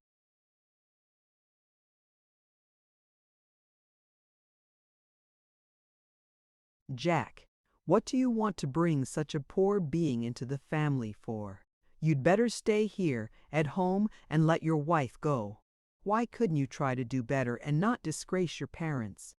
"Don't judge till you see her," was Jack's reply, and immediately changed the subject. It was no recommendation to his mother, and she did not feel prepared to welcome her cordially now he was to come with his wife. He was indignant at his mother's advice to desert her. It rankled bitterly in his soul, the bare suggestion. He had more to bring. He now came with a child also. He decided to leave the West, but not his family. Upon their arrival, Mrs. B extended a cold welcome to her new daughter, eyeing her dress with closest scrutiny. Poverty was to her a disgrace, and she could not associate with any thus dishonored. This coldness was felt by Jack's worthy wife, who only strove the harder to recommend herself by her obliging,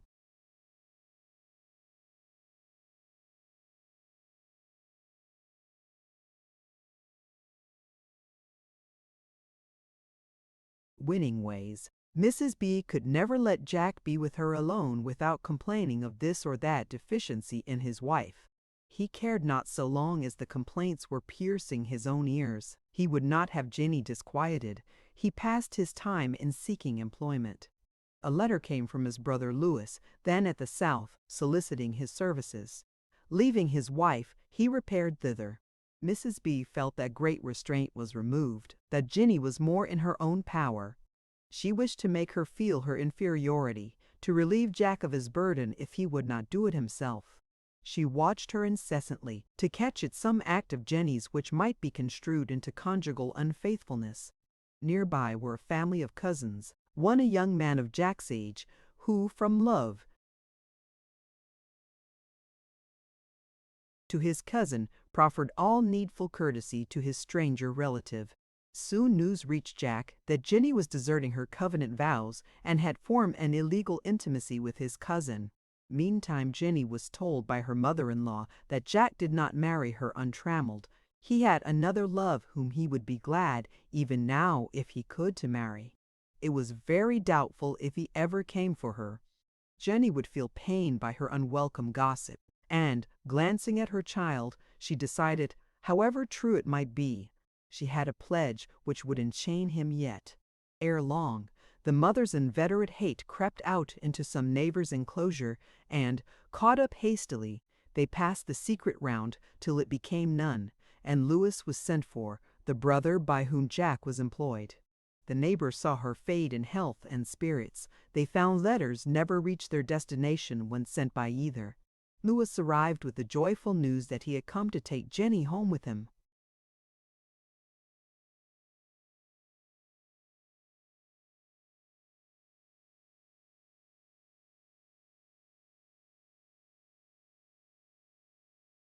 What a relief to her to be freed from the gnawing taunts of her adversary.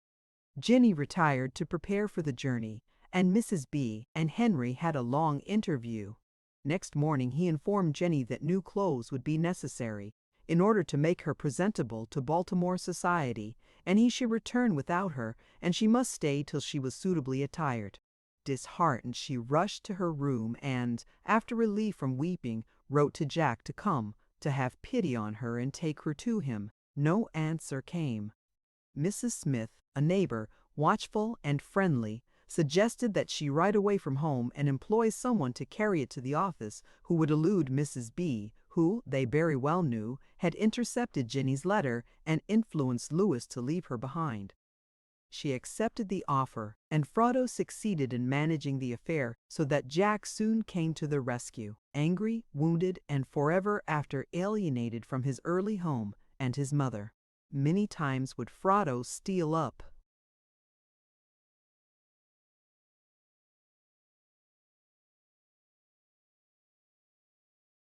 into Jenny's room, when she knew she was tortured by her mistress's malignity, and tell some of her own encounters with her, and tell her she might be sure it wouldn't kill her, for she should have died long before at the same treatment. Susan and her child succeeded Jenny as visitors.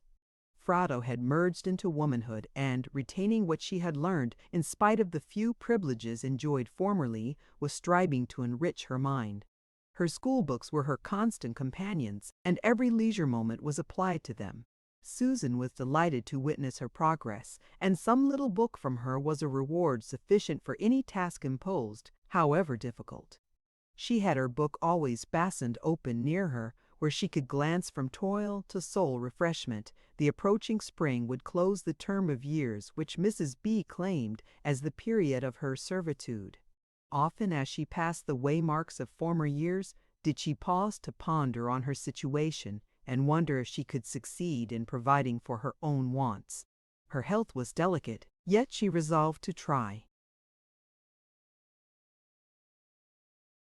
Soon she counted the time by days which should release her.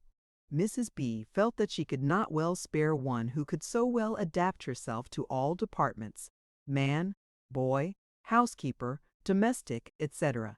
She begged Mrs. Smith to talk with her, to show her how ungrateful it would appear to leave a home of such comfort, how wicked it was to be ungrateful. But Frodo replied that she had had enough of such comforts. She wanted some new ones, and as it was so wicked to be ungrateful, she would go from temptation. Aunt Abby said, "We mustn't put ourselves in the way of temptation." Poor little Fido! She shed more tears over him than over all beside. The morning for departure dawned.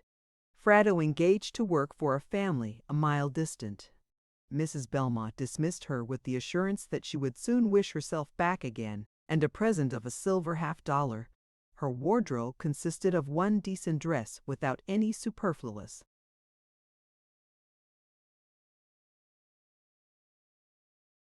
accompaniments. A Bible from Susan she felt was her greatest treasure. Now was she alone in the world. The past year had been one of suffering, resulting from a fall which had left her lame. The first summer passed pleasantly, and the wages earned were expended in garments necessary for health and cleanliness. Though feeble, she was well satisfied with her progress. Shut up in her room, after her toil was finished, she studied what poor samples of apparel she had, and, for the first time, prepared her own garments. Mrs. Moore, who employed her, was a kind friend to her and attempted to heal her wounded spirit by sympathy and advice, burying the past in the prospects of the future. But her failing health was a cloud no kindly human hand could dissipate. A little light work was all she could accomplish. A clergyman, whose family was small, sought her, and she was removed there. Her engagement with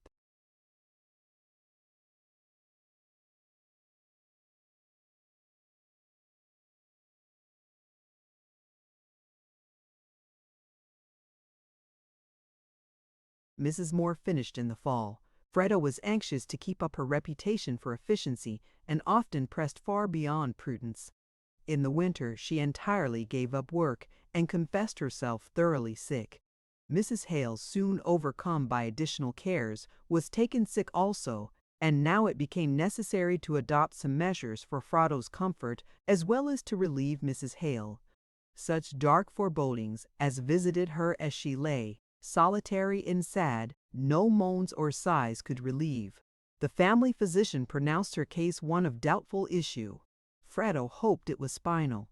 She could not feel relentings that her former home was abandoned, and yet, should she be in need of succor, could she obtain it from one who would now so grudgingly bestow it? The family were applied to, and it was decided to take her there. She was removed to a room built out from the main building, used formerly as a workshop, where cold and rain found unobstructed access, and here she fought with bitter reminiscences and future prospects till she became reckless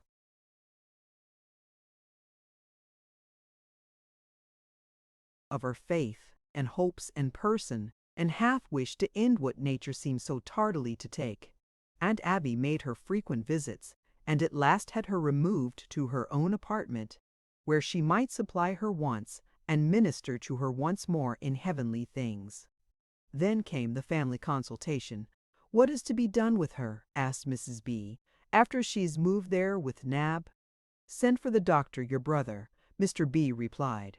"When?" "Tonight." "Tonight."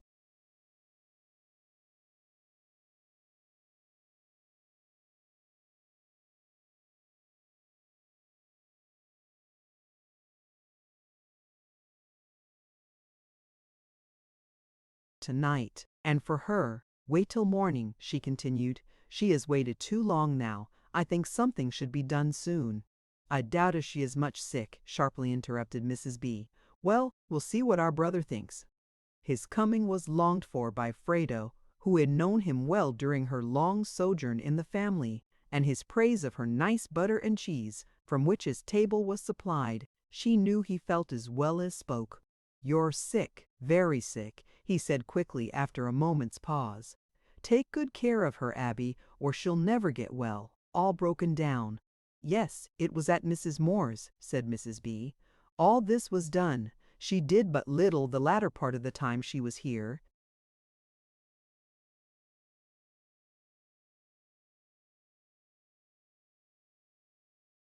It was commenced longer ago than last summer.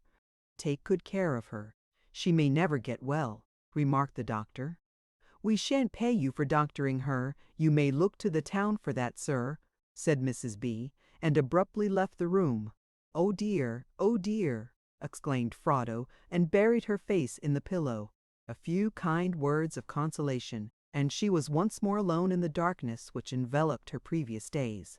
Yet she felt sure they owed her a shelter and attention when disabled, and she resolved to feel patient and remain till she could help herself. Mrs. B. would not attend her, nor permit her domestic to stay with her at all. Aunt Abby was her sole comforter. Aunt Abby's nursing had the desired effect, and she slowly improved. As soon as she was able to be moved, the kind Mrs. Moore took her to her home again. and completed what Aunt Abby had so well commenced. Not that she was well, or ever would be, but she had.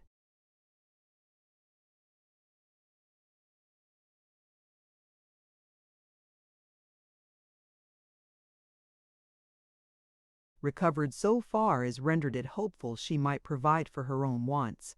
The clergyman at whose house she was taken sick was now seeking someone to watch his sick children, and as soon as he heard of her recovery, again asked for her services.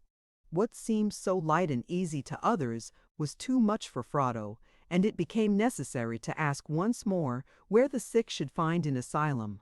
All felt that the place where her declining health began should be the place of relief, so they applied once more for a shelter.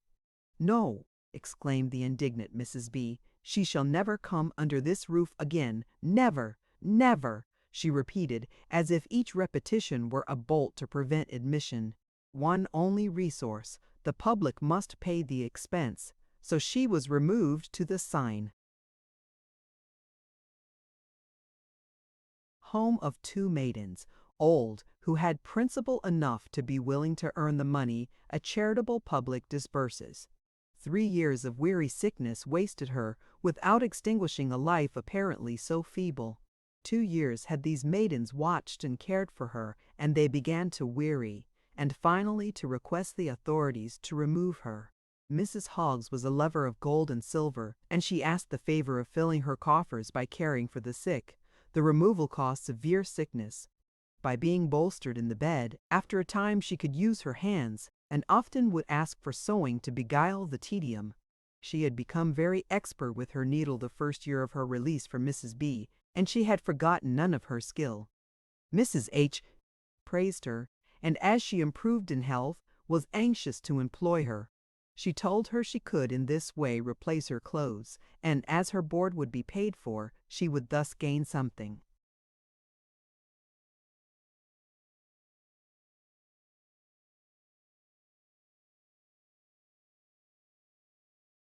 Many times her hands wrought when her body was in pain, but the hope that she might yet help herself impelled her on.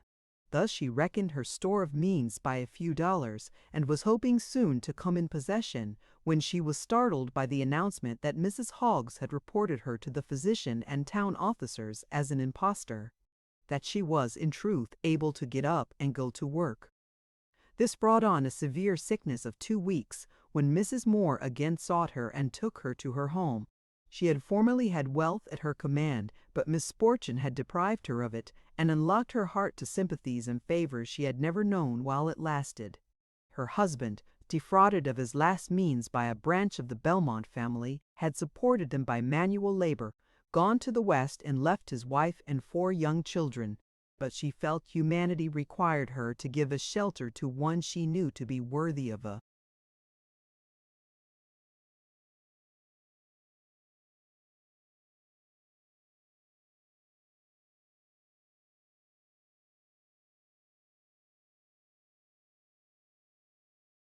hospitable reception. Mrs. Moore's physician was called and pronounced her a very sick girl, and encouraged Mrs. M. to keep her and care for her, and he would see that the authorities were informed of Frado's helplessness and pledged assistance. Here she remained till sufficiently restored to sew again. Then came the old resolution to take care of herself, to cast off the unpleasant charities of the public. She learned that in some towns in Massachusetts, girls make straw bonnets, that it was easy and profitable. But how should C, black, feeble, and poor, find anyone to teach her? But God prepares the way when human agencies see no path. Here was found a plain, poor, simple woman who could see merit beneath a dark skin, and when the invalid mulatto told her sorrows, she opened her door and her heart and took the stranger in. Expert with the needle, Frado.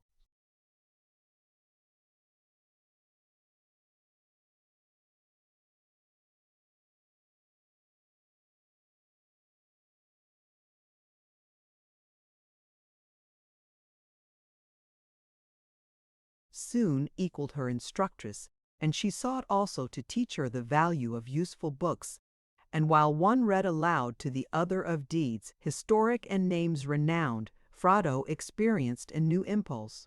She felt herself capable of elevation. She felt that this book information supplied an undefined dissatisfaction she had long felt but could not express. Every leisure moment was carefully applied to self-improvement, and a devout and Christian exterior invited confidence from the villagers. Thus she passed months of quiet, growing in the confidence of her neighbors and newfound friends.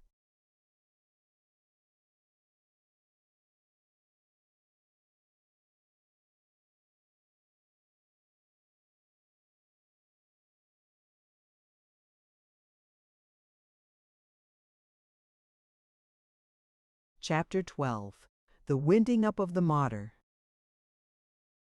At EVW years ago, within the compass of my narrative, there appeared often in some of our New England villages professed fugitives from slavery, who recounted their personal experience in homely phrase and awakened the indignation of non-slaveholders against Brother Pro. Such a one appeared in the new home of Frado, and as people of color were rare there, was it strange she should attract her dark brother?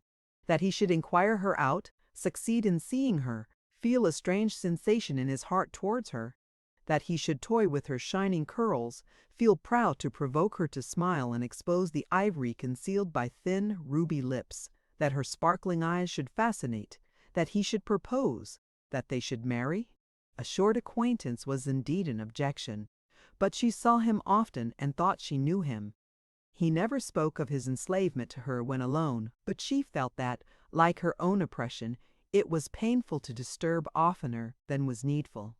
He was a fine, straight Negro, whose back showed no marks of the lash, erect as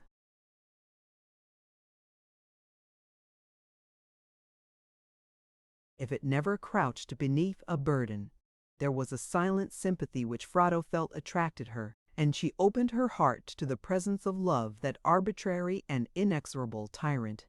She removed to Singleton, her former residence, and there was married. Here were Frado's first feelings of trust and repose on human arm. She realized, for the first time, the relief of looking to another for comfortable support. Occasionally he would leave her to lecture. Those tours were prolonged often to weeks. Of course he had little spare money. Frado was again feeling her self-dependence, and was at last compelled to resort alone to that. Samuel was kind to her when at home, but made no provision for his absence, which was at last unprecedented. He left her to her fate embarked at sea, with the disclosure that he had never seen the South, and that his illiterate harangues were humbugs for Hungary.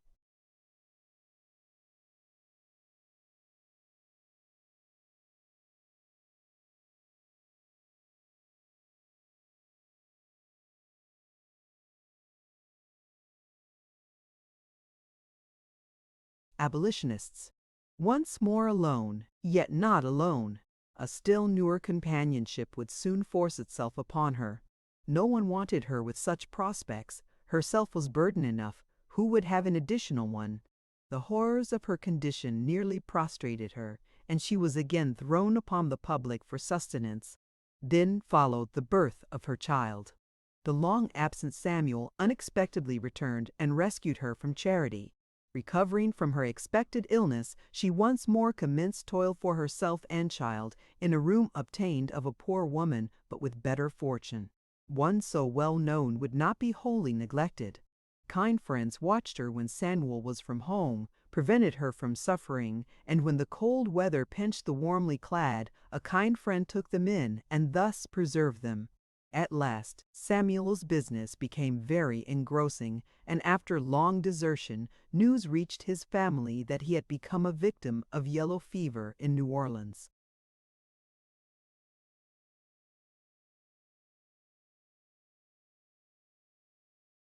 So much toil as was necessary to sustain Frado was more than she could endure. As soon as her babe could be nourished without his mother, she left him in charge of a Mrs. Capin and procured an agency, hoping to recruit her health and gain an easier livelihood for herself and child. This afforded her better maintenance than she had yet found. She passed into the various towns of the state she lived in, then into Massachusetts. Strange were some of her adventures. Watched by kidnappers, maltreated by professed abolitionists, who didn't want slaves at the south, nor niggers in their own houses, north. Fa, to lodge one, to eat with one, to admit one through the front door, to sit next one, awful. Trap slyly laid by the vicious to ensnare her, she resolutely avoided. In one of her tours, Providence favored her with a friend who, pitying her cheerless lot, kindly provided her with a valuable recipe, from which she might herself manufacture a useful article for her maintenance. This proved a more agreeable and an easier way of sustenance.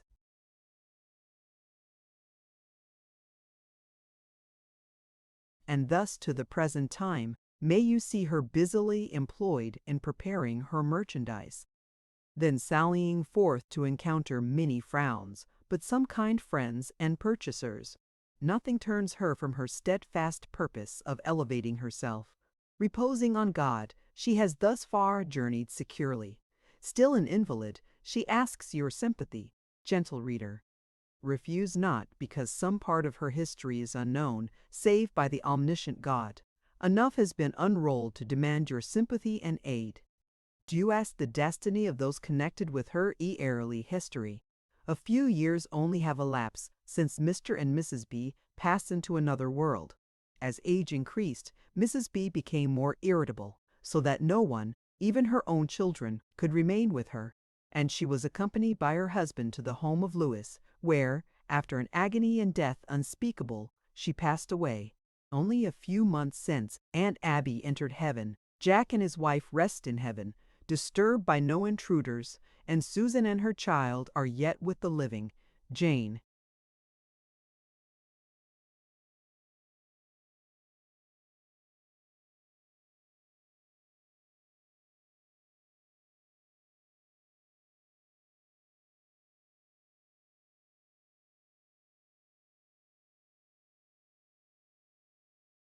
Has silver locks in place of auburn tresses, but she has the early love of Henry still, and has never regretted her exchange of lovers. Frodo has passed from their memories, as Joseph from the butlers, but she will never cease to track them till beyond mortal vision. Appendix. Truth is stranger than fiction, and whoever reads the narrative of Alfredo will find the assertion verified. About 8 years ago, I became acquainted with the author of this book, and I feel it a privilege to speak a few words in her behalf. Through the instrumentality of an itinerant colored lecturer, she was brought to Nass. This is an ancient town where the mothers and daughters seek not wool and flax, but straw, working willingly with their hands. Here she was introduced to the family of Mrs. Walker, who kindly consented to receive her as an inmate of her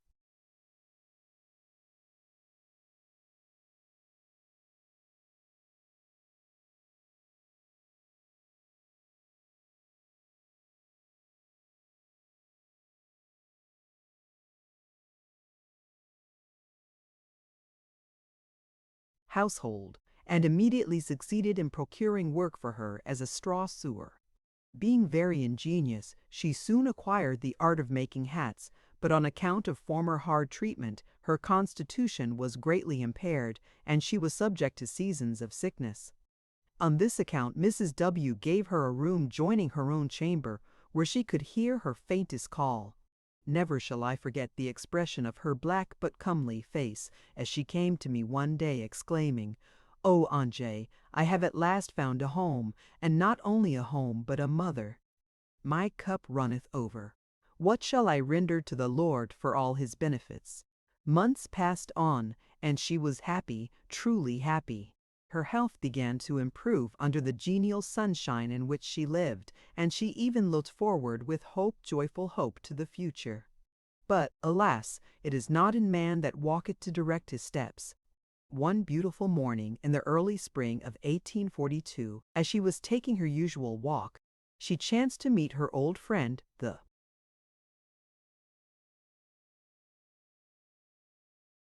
lecturer, who brought her to W., and with him was a fugitive slave. Young, well-formed, and very handsome, he said he had been a house servant, which seemed to account in some measure for his gentlemanly manners and pleasing address. The meeting was entirely accidental, but it was a sad occurrence for poor Alfredo, as her own sequel tells. Suffice it to say, an acquaintance and attachment was formed, which, in due time, resulted in marriage. In a few days she left W. and all her home comforts and took up her abode in New Hampshire. For a while everything went on well, and she dreamed not of danger. But in an evil hour he left his young and trusting wife and embarked for sea.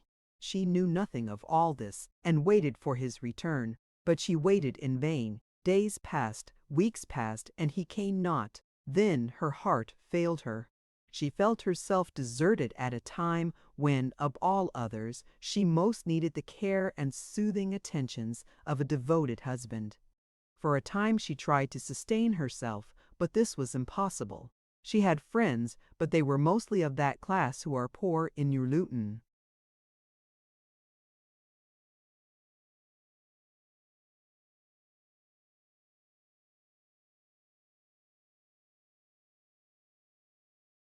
The things of earth, but rich in faith. The charity on which she depended failed at last, and there was nothing to save her from the county house. Go for must, but her feelings on her way thither and after her arrival can be given better in her own language, and I trust it will be no breach of confidence if I here insert part of a letter she wrote, her mother Walker, concerning the matter. The evening before I left for my dreaded journey to the house which was to be my abode, I packed my trunk, carefully placing in it every little memento of affection received from you and my friends in W., among which was the portable inkstand, pens, and paper. My beautiful little Bible was laid aside, as a place nearer my heart was reserved for that. I need not tell you I slept not a moment that night. My home, my peaceful, quiet home with you, was before me. I could see my dear little room, with its pleasant eastern window opening to the morning. But more than all, I beheld you, my mother, gliding softly in and kneeling by my bed to read, as no one but you can read, "The Lord is my."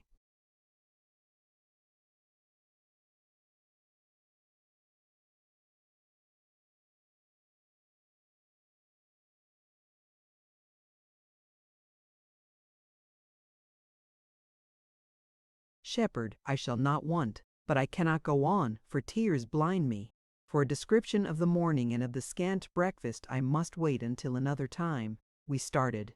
The man who came for me was kind as he could be, helped me carefully into the wagon, for I had no strength, and drove on.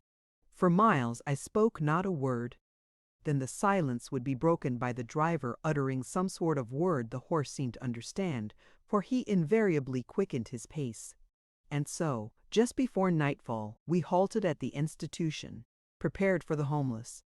With cold civility, the matron received me and bade one of the inmates shew me my room. She did so, and I followed up 2 flights of stairs. I crept as I was able, and when she said, "Go in there," I obeyed, asking for my trunk, which was soon placed by me. My room was furnished, some like the prophet's chamber, except there was no candlestick. So when I could creep down, I begged for a light, and it was granted. Then I flung myself on the bed.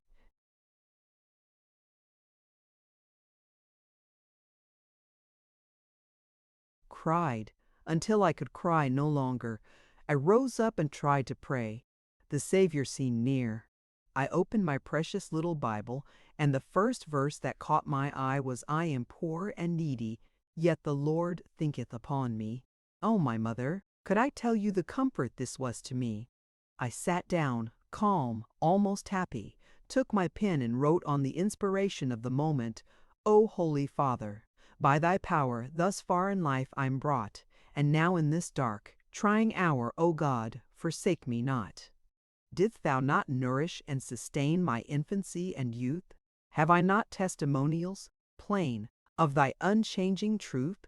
Though I've no home to call my own, my heart shall not repine. The saint may live on earth unknown, and yet in glory shine. When my Redeemer dwelt below, he chose a lowly lot. He came unto his own,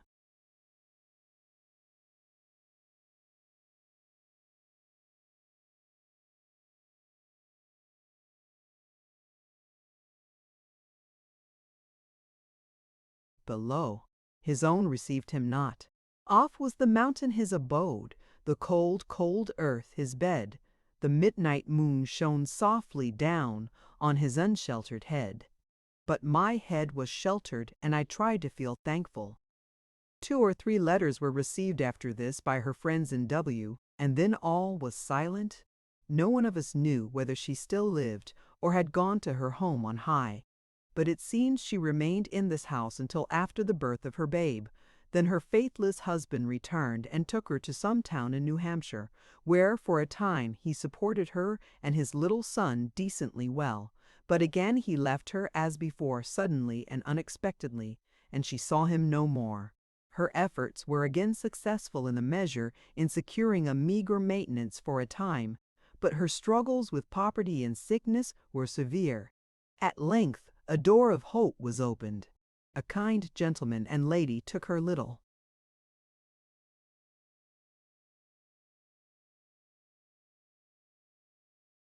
boy into their own family, and provided everything necessary for his good, and all this without the hope of remuneration. But let them know, they shall be recompensed at the resurrection of the just. God is not unmindful of this work, this labor of love. As for the afflicted mother, she too has been remembered. The heart of a stranger was moved with compassion, and bestowed a recipe upon her for restoring gray hair to its former color. She availed herself of this great help and has been quite successful. But her health is again falling, and she has felt herself obliged to resort to another method of procuring her bread, that of writing an autobiography. I trust she will find a ready sale for her interesting work, and let all the friends who purchase a volume remember they are doing good to one of the most worthy, and I had almost said most unfortunate, of the human family. I will only add in conclusion a few lines calculated to comfort and strengthen this sorrowful homeless one. I will help thee, saith the Lord.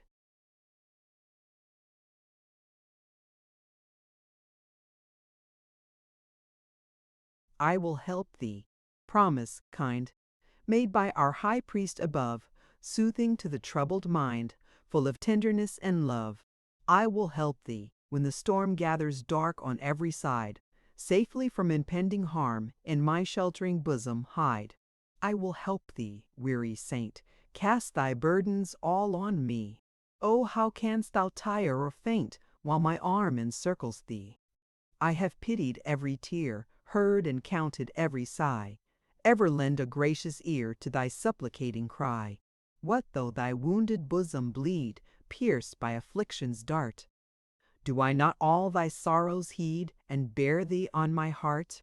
Soon will the lowly grave become thy quiet resting place, thy spirit find a peaceful home in mansions near my face. There are thy robes and glittering crown, outshining yonder sun, soon shet.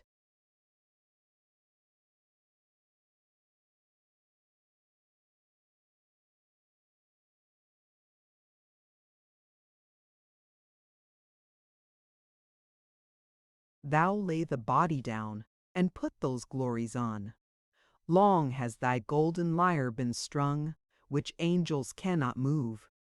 No song to this is ever sung, but bleeding, dying love.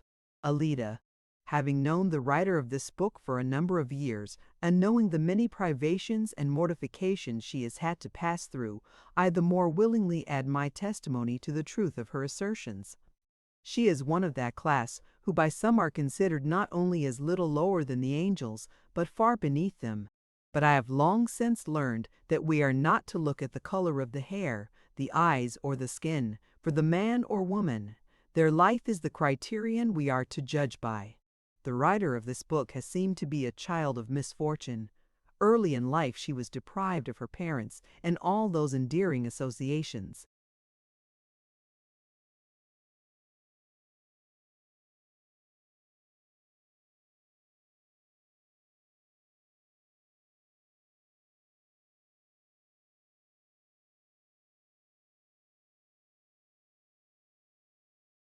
To which childhood clings. Indeed, she may be said not to have had that happy period, for, being taken from home so young, and placed where she had nothing to love or cling to. I often wonder she had not grown up a monster, and those very people calling themselves Christians, the good Lord deliver me from such, and they likewise ruined her health by hard work, both in the field and house. She was indeed a slave, in every sense of the word, and a lonely one too. But she has found some friends in this degraded world, that were willing to do by others as they would have others do by them, that were willing she should live, and have an existence on the earth with them. She has never enjoyed any degree of comfortable health since she was 18 years of age, and a great deal of the time has been confined to her room and bed. She is now trying to write a book, and I hope the public will look favorably on it and patronize the same, for she is a worthy woman.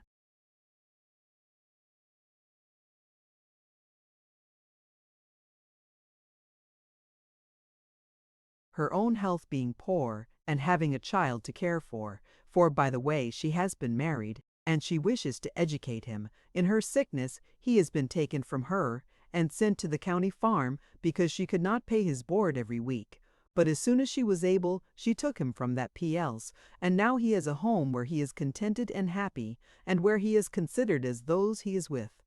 He is an intelligent, smart boy, and no doubt will make a smart man if he is rightly managed.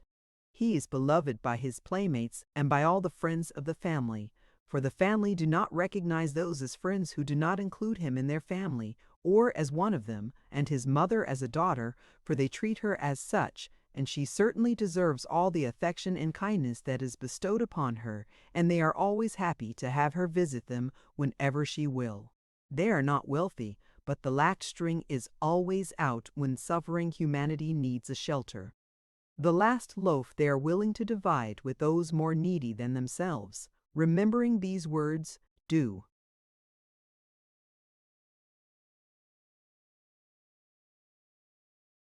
Good as we have opportunity, and we can always find opportunity if we have the disposition. And now I would say, I hope those who call themselves friends of our dark-skinned brethren will lend a helping hand and assist our sister, not in giving, but in buying a book. The expense is trifling, and the reward of doing good is great.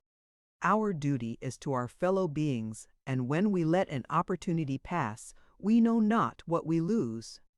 Therefore we should do with all our might what our hands find to do, and remember the words of him who went about doing good, that inasmuch as ye have done a good deed to one of the least of these my brethren, ye have done it to me, and even a cup of water is not forgotten. Therefore let us work while the day lasts, and we shall in no wise lose our reward. Margarita Tort.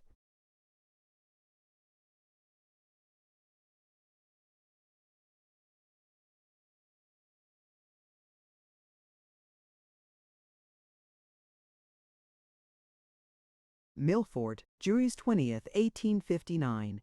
Feeling a deep interest in the welfare of the writer of this book, and hoping that its circulation will be extensive, I wish to say a few words in her behalf. I have been acquainted with her for several years, and have always found her worthy the esteem of all friends of humanity, one whose soul is alive to the work to which she puts her hand. Although her complexion is a little darker than my own, I esteem it a privilege to associate with her, and assist her whenever an opportunity presents itself. It is with this motive that I write these few lines, knowing this book must be interesting to all who have any knowledge of the writer's character or wish to have. I hope no one will refuse to aid her in her work, as she is worthy the sympathy of all Christians and those who have a spark of humanity in their breasts. Thinking it unnecessary for me to write a long epistle, I will close by bidding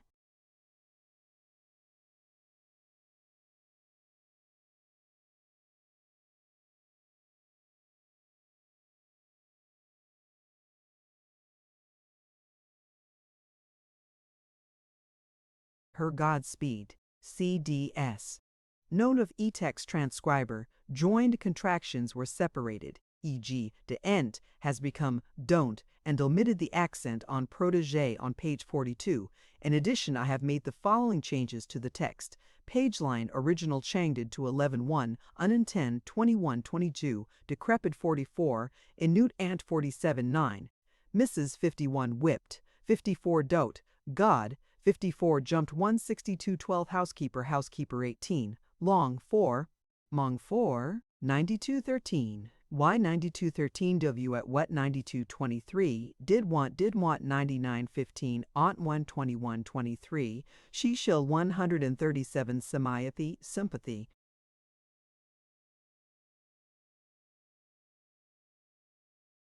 The end. Thank you for listening to this story. I hope you enjoyed the journey, the characters, and the world they carried with them. If you enjoyed this audiobook, please subscribe to the channel and leave a comment below. Your support helps keep these stories alive and allows more timeless books to be shared with listeners around the world. Until next time, thank you for listening.